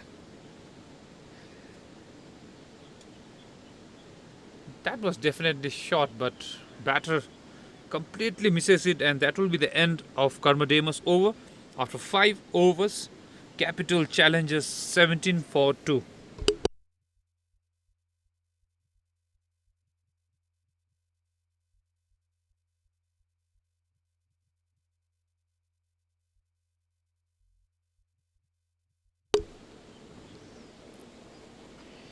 So far 5 overs have been bowled. Capital Challengers have managed to score just 17 runs and lost 2 wickets.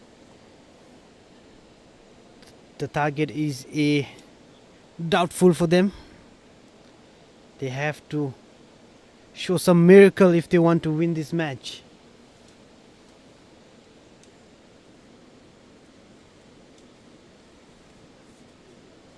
The new bowler for WANGDUE RADAPS is Gedin.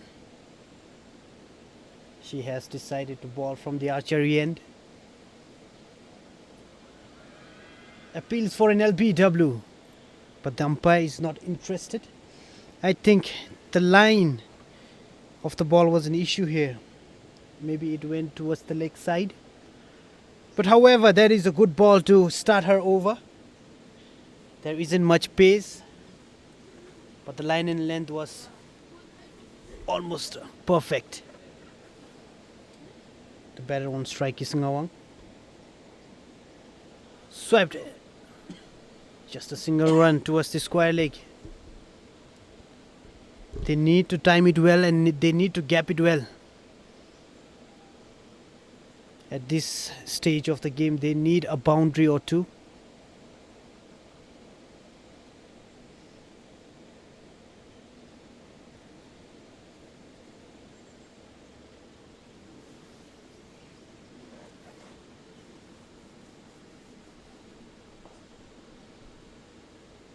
attempts for a sweep shot. I think the batter made it on time.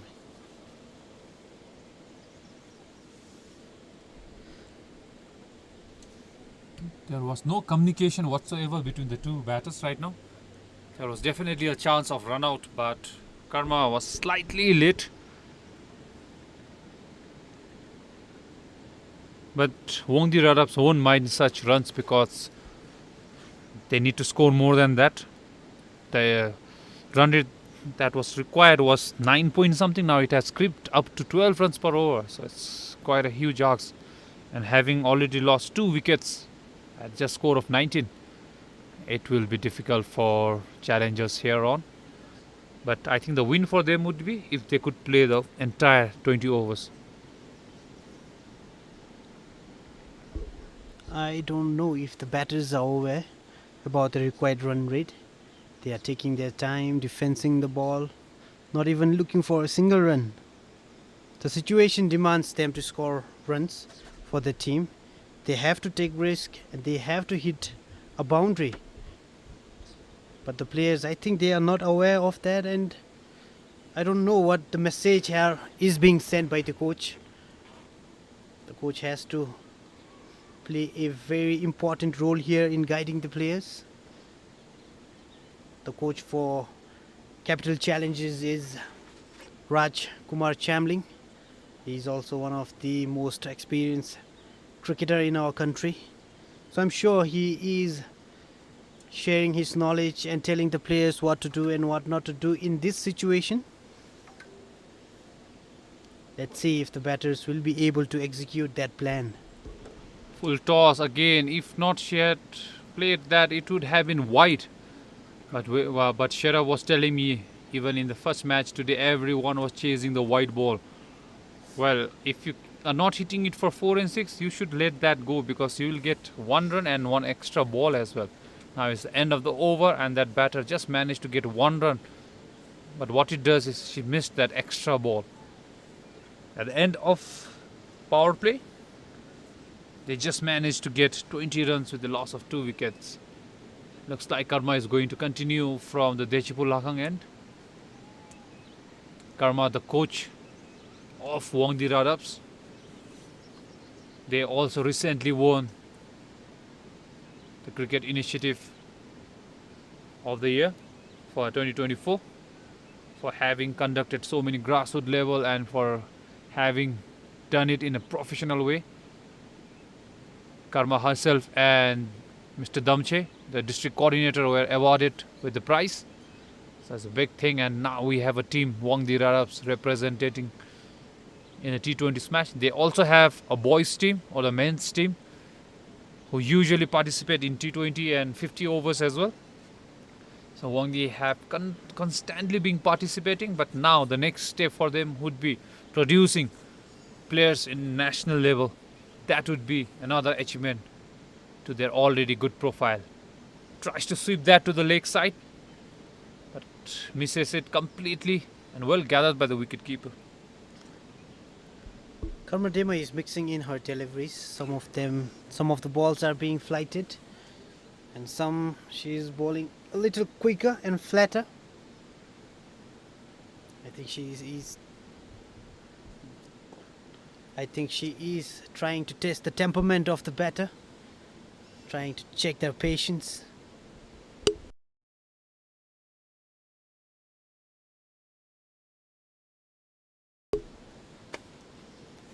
Karma Dema has bowled 3 consecutive dot balls so far.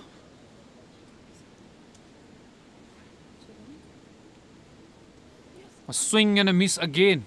Instead of sweeping, she should be trying to come out the crease, and because Karma is flighting the ball a lot, so if she comes out maybe 2 steps in front, she would hit it at a full toss and maybe able to play it better. That's what I felt right now. It's another flighted delivery from Karma. Like Manoj said, the batter, they have to be quick on their feet, try to come out, cover the ball and try to hit it for 4 or maybe 6. but the lack of experience in these batters.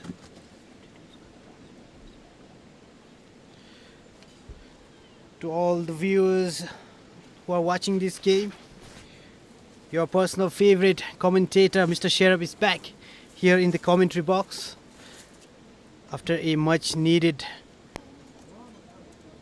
He's finally back again. It's much better to take a walk around the ground and then being sitting in the commentary box talking and talking. You see the action much more closer around the ground. And it has been so good, going good so far. I mean, they could do a lot by scoring, upping the scoring rate, but they're not giving away wickets easily too.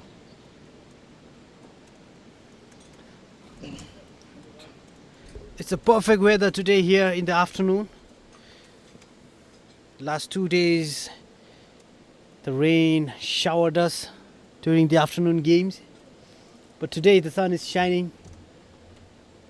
And I was telling Manoj and Doji earlier that I brought the good luck weather this morning because the time the two of them had together yesterday and day before, all they got was rain, and I came in today and we have sunshine even in the afternoon.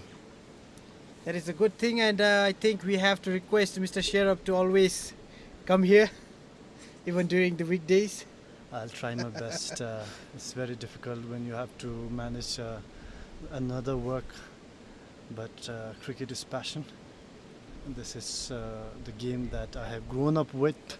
I have grown up watching, I have grown up playing, practicing. I've grown up playing in this ground, so it's something that is always there in the mind. So whenever possible, whenever I can adjust my schedules here and there, I will be here to work with you all to talk about the game. So it's a wonderful place to be, and with the sun shining down on the ground right now, it's a perfect condition for cricket and to watch cricket too. I have to mention.